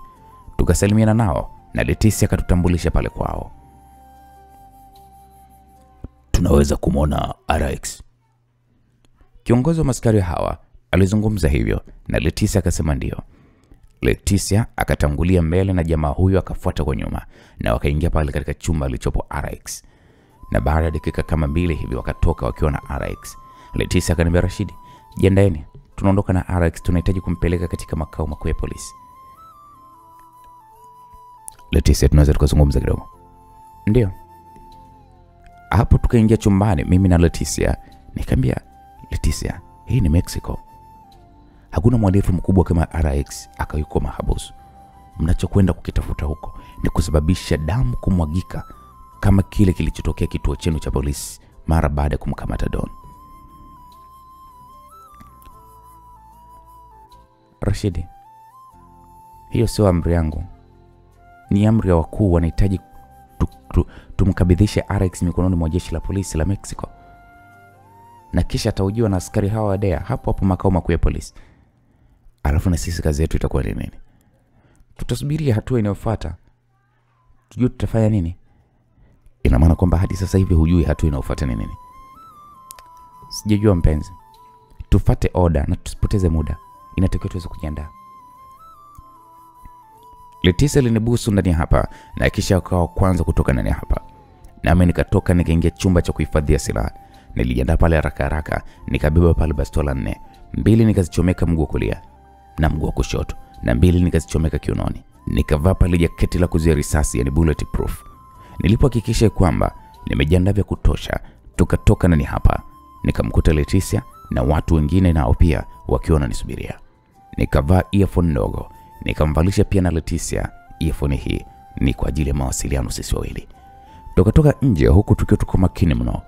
Luis aliingia katika gari la jamaa hawa wa Dea, huku sisi katika gari letu tukipanda na jamaa mmoja, na safari yetu ya kuondoka eneo hili ikaanza, huku gari letu likiendeshwa na jamaa huyu wa Dea, huku tukiwa tumetangulia mbele. Ukimya ulitawala ndani ya gari, huku mikononi mwangu nikiwa nimeshika bunduki aina ya SIG. Hapo nilikuwa niko tayari kwa chochote kitakachotokea mbele yetu. Tuliendelea kukatiza katika barabara hii iliyopo katikati ya mitaa katika hili jiji. Lakini ghafla mapigo yangu ya moyo yalianza kwenda mbio mno, huku wasiwasi mwingi ukinitawala. Nikasema simamisha gari. Nilimwambia jamaa huyu wa Dea ambaye ni dereva. Akasema kwa nini simamisha? Nikamwambia usimamisha tu gari. Tupo katikati ya msafara, hatuwezi kusimamisha gari. Jamaa hakumaliza hata sentence yake alikuwa anaongea. Risasi moja ilipenya kwenye kioo cha mbele upande wake, ilimtandika kichwani. Pale pale alifariki. Nikasema shit. Nilizungumza huku nikijaribu kushika vizuri usukani wa hili gari, kwa sababu tayari gari lilikuwa limeyumba, na kwa kasi ajabu likaenda kugonga kwenye moja ya nguzo ya umeme iliyopo pembezoni mwa barabara, ikasababisha airbag za hii gari zifumuke. Risasi zikaanza kurindima kulifuata gari letu. Nikafungua pale mkanda wa siti yangu, nikaruka siti ya nyuma alipokuwa ameketi Leticia. Nikamuuliza you okay? Nilimuuliza Leticia huku nikimtazama usoni mwake, jinsi alivyokuwa anavuja damu katika paji la uso wake. Niko poa, Leticia alizungumza huku akikoki vizuri bunduki yake. Nikasema nilisema mimi. Nilizungumza huku nikifungua mlango wa upande wangu, nikajirusha nje huku nikibiringika, nikaenda kujibanza kwenye moja ya duka lililokuwa liko wazi. Nikaanza pale kujibu mashambulizi ya jamaa hawa waliokuwa wamejificha kwenye magorofa haya. Katika msafara hakuna kitu kibaya kama kupita sehemu ambayo barabara ipo katikati ya magorofa, au barabara imepita katikati ya milima, kwa maana ya kwamba ambush yake inakuwa sio kitoto. Watu hawa wanaonekana wamejipanga sana, kwani hata upigaji wao wa risasi ni wa kujiandaa vizuri. Nikaona gari lilokuwa amepanda mzee huyu RX na askari wengine pamoja na Luis. Hilo gari likarudishwa nyuma kwa kasi ajabu mno, wakakunja kona moja kwa kasi mno, na kisha wakapotea upeo wa macho yangu. Mimi kabidi mwambie Leticia kwamba atoke ndani ya ile gari. Nilimwambia Leticia huku nikiwa ninamtazama usoni mwake. Akasema mguu umebanwa na siti. Leticia alilalamika kwa maumivu huku akijitahidi sana kutoa mguu wake wa kulia uliokuwa umebanwa na siti. Nikasema lazima nimwokoe, siwezi kumwacha afe. Nilizungumza hivyo kimoyo moyo. Nikatoa pale mabomu mawili ya moshi katika mfuko wangu wa jaketi hili la kuzuia risasi. Nikachoma vile vipindi vya mabomu haya, nikairusha upande ambao wapo majambazi. Pale moshi mwingi ulitanda, moshi ambao kaniwezesha mimi kukimbia mpaka ndani ya gari. Nikamwangalia Leticia, kwa kweli mguu wake ulikuwa umebanwa, na endapo nitahangaika kuuchomoa, moshi utaisha na mvua ya risasi hapa ya majambazi hawa itatunyeshea. Kwa haraka pale nikafungua mkanda wa askari huyo wa Dea, nikailaza kwa nyuma siti yake, na kisha nikamsukuma katika upande wa siti za nyuma alipokuwa amekaa Leticia. Nikakalia hii siti, nikaliwasha hili gari. Jambo la kumshukuru Mungu, gari likawaka. Nikalirudisha nyuma kwa kasi ajabu mno, huku nikiligeuza kuelekea walipokuwa wameenda wenzetu. Tukaondoka eneo hili kwa mwendo wa kasi mno, huku nikiwa sioni ni wapi walipokuwa wameenda askari wengine wa Dea. Vipi, mguu umevunjika? Hapana, ila umebanwa sana. Kwa kasi hii ninayoendesha gari, nilishindwa kabisa kumsaidia Leticia. Kwa kupitia kioo cha pembeni nikaona pikipiki kama 4 hivi zilizokuwa zimejaa watu wenye silaha zikitufukuzia. Nikasema Mungu wangu. Baby, ujitahidi kuuchomoa huo mguu. Okay, Leticia alizungumza huku jasho likimwagika. Taratibu na kwa umakini mkubwa alifanikiwa kuuchomoa mguu wake eneo ambalo lilikuwa limebanwa. Baby, tunamikia nyuma, unaweza kudili nao? Dakika moja. Leticia akachana pale kipande cha shati lilikuwa amelivaa huyu askari wa Dea, akajifunga pale mguuni mwake, na kisha akaupiga ukiwa ni ishara ya kwamba anauweka sawa. Shit, acha ni deal nao shenzi. Leticia alizungumza kwa hasira, na kisha akarukia katika siti ya nyuma kabisa, kwa maana ya kwamba katika hili gari kuna siti za mbele, za katikati na za nyuma. Alianza pale kumimina risasi kuelekea kwa watu ambao wanatufukuzia kwa risasi. Kituo cha polisi ni wapi? Menya hapo kwenye screen itakupatia maelekezo ya wapi kituo cha polisi kilipo. Nilimenya screen ya pembeni yangu, na kweli tukaanza kuelekezwa na ramani hii ya GPRS. Oh, Mungu wangu. Nilizungumza huku nikiishiwa pozi. Leticia kaniuliza nini? Leticia aligeuka huku sote tukitazama foleni kubwa iliyopo mbele yetu, na ubaya ni kwamba njia hii ni ya kuingia tu na wala sio njia ya kutokea. na tayari nyuma yangu kulikuwa kuna gari kama 4 hivi, raia wa kawaida ambao zimeziba kwa nyuma. Bado wanakuja? Ndio Rashid, wanakuja. Mguu wako vipi? Unaumauma. Nikafunga breki. Mbele yangu kulikuwa kuna lori moja kubwa mno. Nikashuka kwenye gari, nikaanza kufyotoa pale risasi kuelekea kwa madereva pikipiki ambao walikuwa wanajipenyeza katikati ya magari ili kutufikia. Nikamwambia toka, kimbia. Nilimwambia Leticia na yeye akatoka ndani ya gari. Akaniuliza na wewe? Nikamwambia chana na mimi, wanaomhitaji hapa ni mimi. Kwa hiyo okoa kwanza maisha yako, kimbia. Nilimwambia Leticia kwa ukali huku macho yakinitoka, jasho likinimwagika. Leticia machozi alikuwa anamlengalenga, ila nikampa ishara akimbie. Na kweli alianza kukimbia huku akichechemea katikati ya barabara hii iliyokuwa imejaa magari. Risasi katika bunduki yangu hii zikanishia. Nilijikuta nikivua pale mkanda wake, nikautupia pembeni.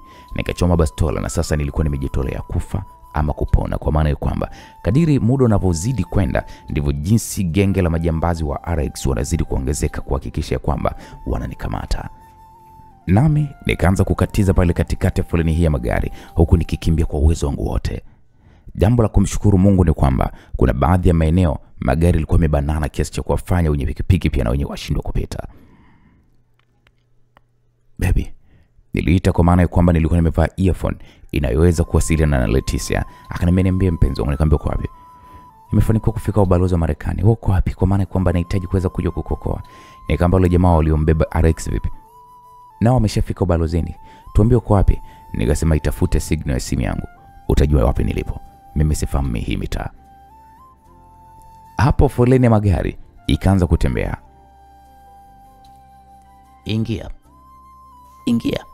Bibi mmoja aliniambia ingia katika gari yake huku akinifungulia mlango wa gari lake, mpaka nikajikuta na shangaa. Nikazama ndani ya hili gari na huyu bibi akanipisha kwa kukaa siti ya nyuma, nami nikashika pale usukani wa hili gari, nikaanza pale kuyapita magari yaliyopo mbele yetu. Pole sana, bibi huyu alizungumza huku akinitazama machoni mwangu. Nikamwambia nashukuru sana. Nilizidi kuongeza kasi ya gari hii aina BMW. Ubalozi wa Marekani wa hapo uko wapi? Bibi huyu alianza kunielekeza ni wapi pa kupita. Kutokana na kwamba gari hii ina uwezo wa kumiliki mikiki ya spidi, tukapita hata katika njia ambazo sio rasmi, na kweli tukafanikiwa kufika ubalozi wa Marekani. Nikafunga pale breki getini, kwa maana kwamba wanajeshi walikuwa wanaolinda eneo hili walinisisitiza kufunga breki huku akininyoshia bunduki zao. Nikamwambia bibi nashukuru sana. Karibu sana. Unajua mume wangu alikuwa ni mpelelezi, na nilipokuona ukanikumbusha baadhi ya matukio ya mume wangu kipindi cha uhai wake. Hawa washenzi wa RX ndio waliomuua, na hapa kuwa na kitu chochote kilichofanyika kwa ajili ya kuwashughulikia. Namba yangu hii hapo utanipigia. Mimi ni profesa huko chuo kikuu. Muda wote ukihitaji kufahamu mambo ya huyu RX na genge lake hili, wewe nitafute. Haya, shuka sasa wasije wakatupiga risasi. Bibi huyu alizungumza huku akiwa amejawa na tabasamu pana sana usoni mwake. Niliweka pale mfukoni kadi yenye namba zake alizokuwa amenipatia, na kisha nikashuka katika hii gari huku mikono yangu ikiweko juu. Leticia na askari wengine wa DEA walitoka getini hapa na wakawazuia wanajeshi hawa ubalozini kutokunishambulia. Kabla sijaingia ubalozini hapa, nikaona pikipiki kama 6 za watu wa RX wakiwa kwa mbali wakitazama jinsi nilivyokuwa naingia ubalozini hapo. Nikamtazama bibi huyu, alikuwa amenipa msaada. Akanipa ishara ya kwamba niende tu ndani, kwa maana ya kwamba na mimi sasa nikaanza kuyahofia maisha yake, kwani hawa jamaa wanashuhudia kila kitu. Kuna huyo bibi ndani ya gari amenisaidia sana na gari lake. Hebu mpatieni msaada. Niliwaambia askari hawa DEA, na wakamfuata bibi huyu huku wanajeshi kama 6 wakiwatazama watu wa RX ambao hawathubutu kusogelea eneo hili, kwani wakisogea tu watakachokutana nacho si cha mchezo. Bibi naye akakubali kuingia eneo la ubalozi huu wa Marekani. Pole sana baby. Hawajakuumiza? Leticia alizungumza huku akinikagua mwili mzima. Nikasema hawajaniumiza. Nilizungumza huku nikitazama bandage iliyokuwa imefungwa katika paji la uso pamoja na mguuni. Mguu vipi? Ulishtuka? Mwili wa mwenzetu uko wapi? Askari wa DEA aliniuliza huku akinitazama kwa macho makali kidogo. Nikamwambia katika ile gari. Shit, inabidi mwili wake tufuate. Hatuwezi kumwacha mwenzetu eneo kama hilo. Okay, sawa. Leticia, unafahamu lile eneo? Ndio, nilishawaelekeza. Moja kwa moja tukaelekea katika chumba cha kupumzikia. Nilikuta pale askari wengine wa DEA pamoja na Louis. Aisa, umepona? Swali la Louis unajua likanifanya nimtazame kwa sekunde kadhaa na kisha nikakaa kwenye kiti. Nimekufa.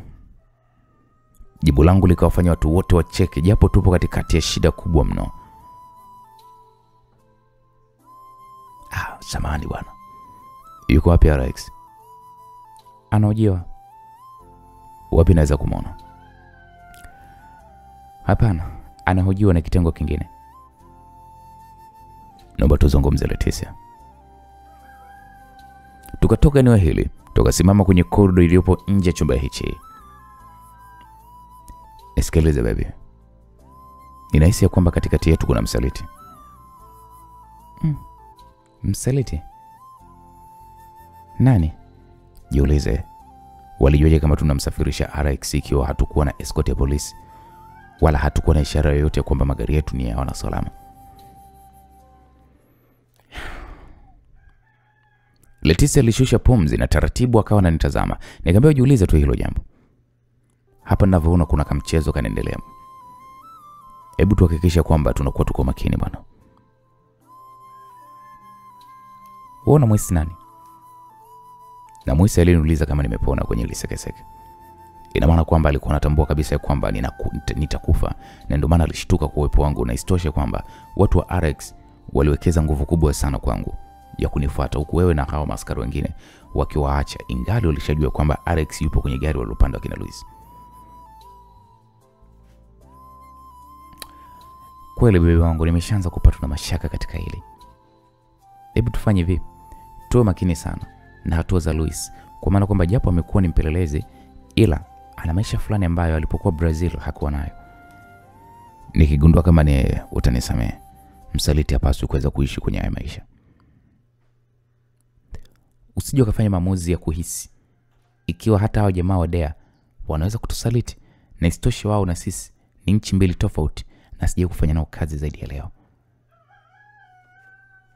Hapo macho yetu tukayageuza kwenye TV iliyopo katika korido hii, ikionyesha habari za hivi punde. Tukaona gari letu tulilokuwa tumepanda likiteketezwa kwa moto na watu wa RX, huku mwili wa askari wa kikosi cha DEA ukiwa ndani.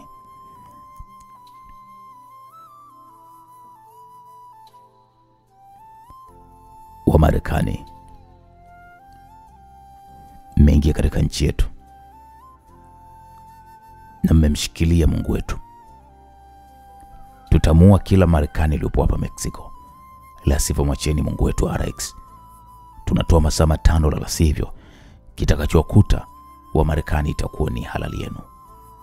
Hatutujaliwe ni nani, wapo umetoka na nini unataka kuweza kufanya, tutakuwa. Klipu hii ya video ndogo kutoka kwa watu wa RX ilishia hapo, na mwandishi wa habari akaendelea pale kuzungumza maneno ambayo hatukuhitaji kuyasikiliza zaidi tu ya kurudi ndani ya chumba cha mapumziko na kuwakuta askari hao wa DEA wakitazama habari hiyo.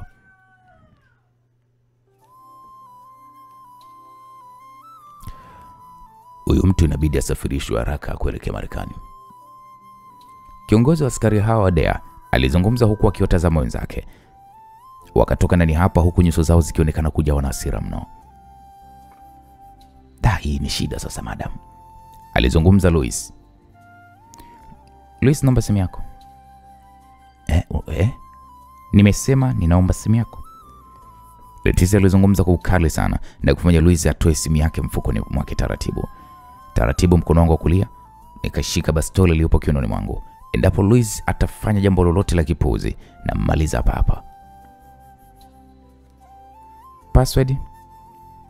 Leticia alizungumza hivyo kwa kimkazia macho Louis. Ila mkuu, nimesema nahitaji password. Louis akaanza kujishauri kichwani mwake. Nikaichoma bastola nikamnyoshia usoni mwake, kwa maana kwamba hii nafasi ninayompatia kujishauri inatudhihirisha kabisa kwamba ana jambo ambalo analificha. Ghafla Louis akazungumza huku akitetemeka mwili mzima. Leticia akafungua pale simu hiyo na akaanza kuikagua. Kadiri jinsi muda unavyozidi kwenda ndivyo jinsi uso wa Leticia ulivyokuwa unajawa na ndita za hasira. Mkuu, naomba nikueleze. Luis alizungumza huku akiwa amejawa na wasiwasi mkubwa sana. Leticia alimzaba teke la kifua ambalo ni la kushtukiza, likamfanya Luis anguke chini mzima, kwani hakutegemea kupigwa teke kama hilo. Nikamwoi Luis, nikamgeuza kwa haraka, nikamlaza chali, nikamchoma pale pingu aliyokuwa ameining'iniza kiunoni mwake, nikamfunga mikono yake kwa nyuma. Luis, nilikuamini sana mdogo wangu, ila kwa hili sio mimi pekee, hadi nchi ya Brazil haitokupenda milele daima. Leticia alizungumza kwa uchungu sana. Alitoka ndani hapa na baada ya dakika moja akarudi akiwa ameongozana na wanajeshi. Mpelekeni kizuizini. Wanajeshi hao wakampokonya Luis silaha zote alizokuwa amezificha na kisha wakamtoa ndani hapa na kisha wakatuacha. Ningekusikiliza mapema wala nisingemsogelea huyu Luis. Ghafla askari mmoja wa DEA aliingia ndani hapa. Nimeona kijana wenu amekamatwa. Jamani, msaliti. Meseji zake alizokuwa na chati na msaidizi wa RX hizi hapa. Hapa anawaeleza mpango mzima wa sisi kutoka.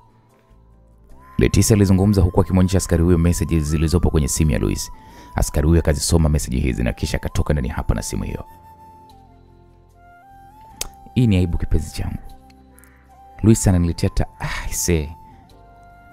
Leticia alizungumza kwa uchungu huku machozi yakimwagika usoni mwake. Nikamwambia hisia zangu hazikumkubali kabisa ujamaa. Ila ndio hivyo, na laiti kama ningezungumza, nina imani kwa 100% ungenipinga. Hii ni aibu kubwa sana. Sijui hata nitaificha yaani sijui hata ise. Ghafla aliingia msichana aliyevalia suti nyeusi huku mkononi mwake akiwa na simu. Ni simu yako kutoka kwa rais wa nchini kwako. Binti huyo alizungumza huku akimtazama Leticia machoni mwake. Taratibu Leticia alipokea simu hiyo, akaiweka sikioni mwake huku uso wake ukionekana kujawa na wasiwasi mwingi sana.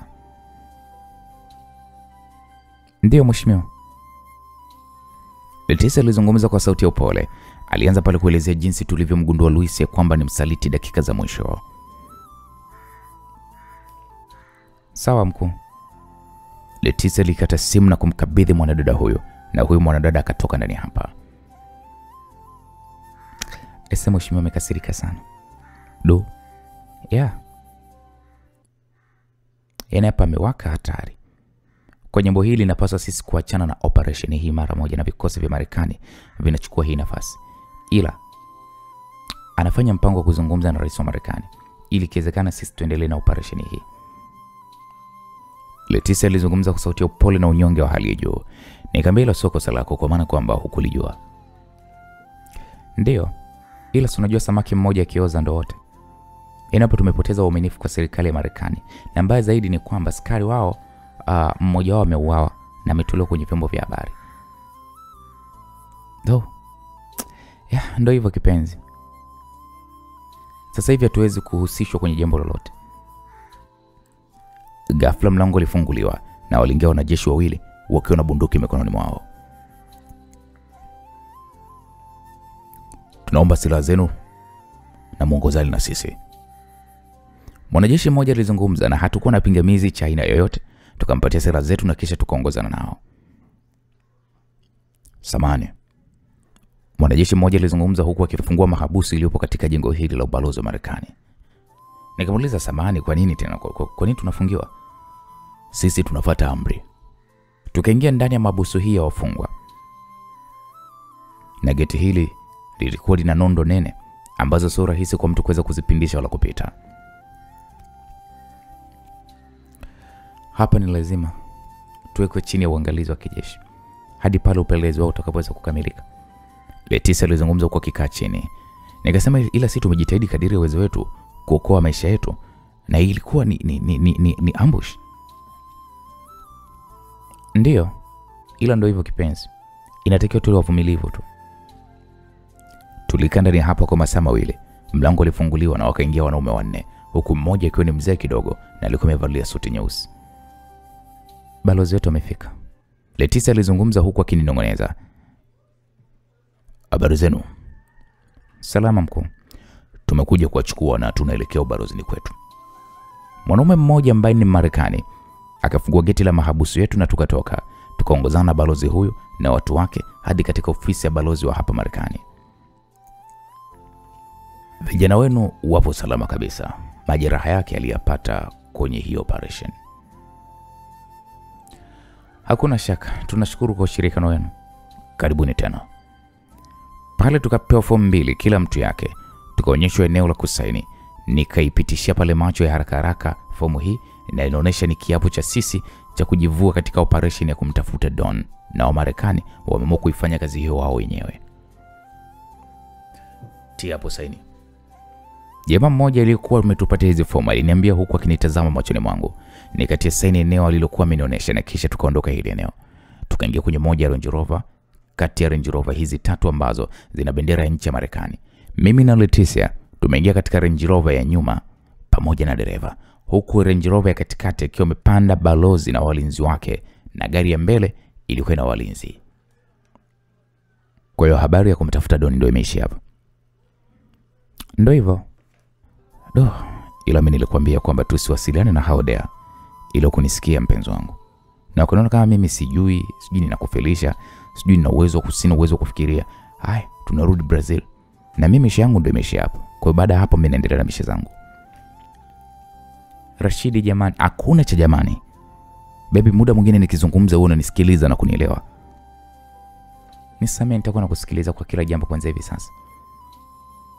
Ghafla dereva alifunga brake na kutufanya sote tushtuke mno. Tukamuuliza kuna nini. Dereva akasema gari ya mbele imesimama ghafla na sijui kuna nini. Jamani, kuna nini tuko mbele? Dereva ilibidi waulize wenzie. Okay sawa. Dereva huyu akatugeukia nyuma. Akasema kuna wanafunzi wanakatiza barabarani. Tukasema sawa.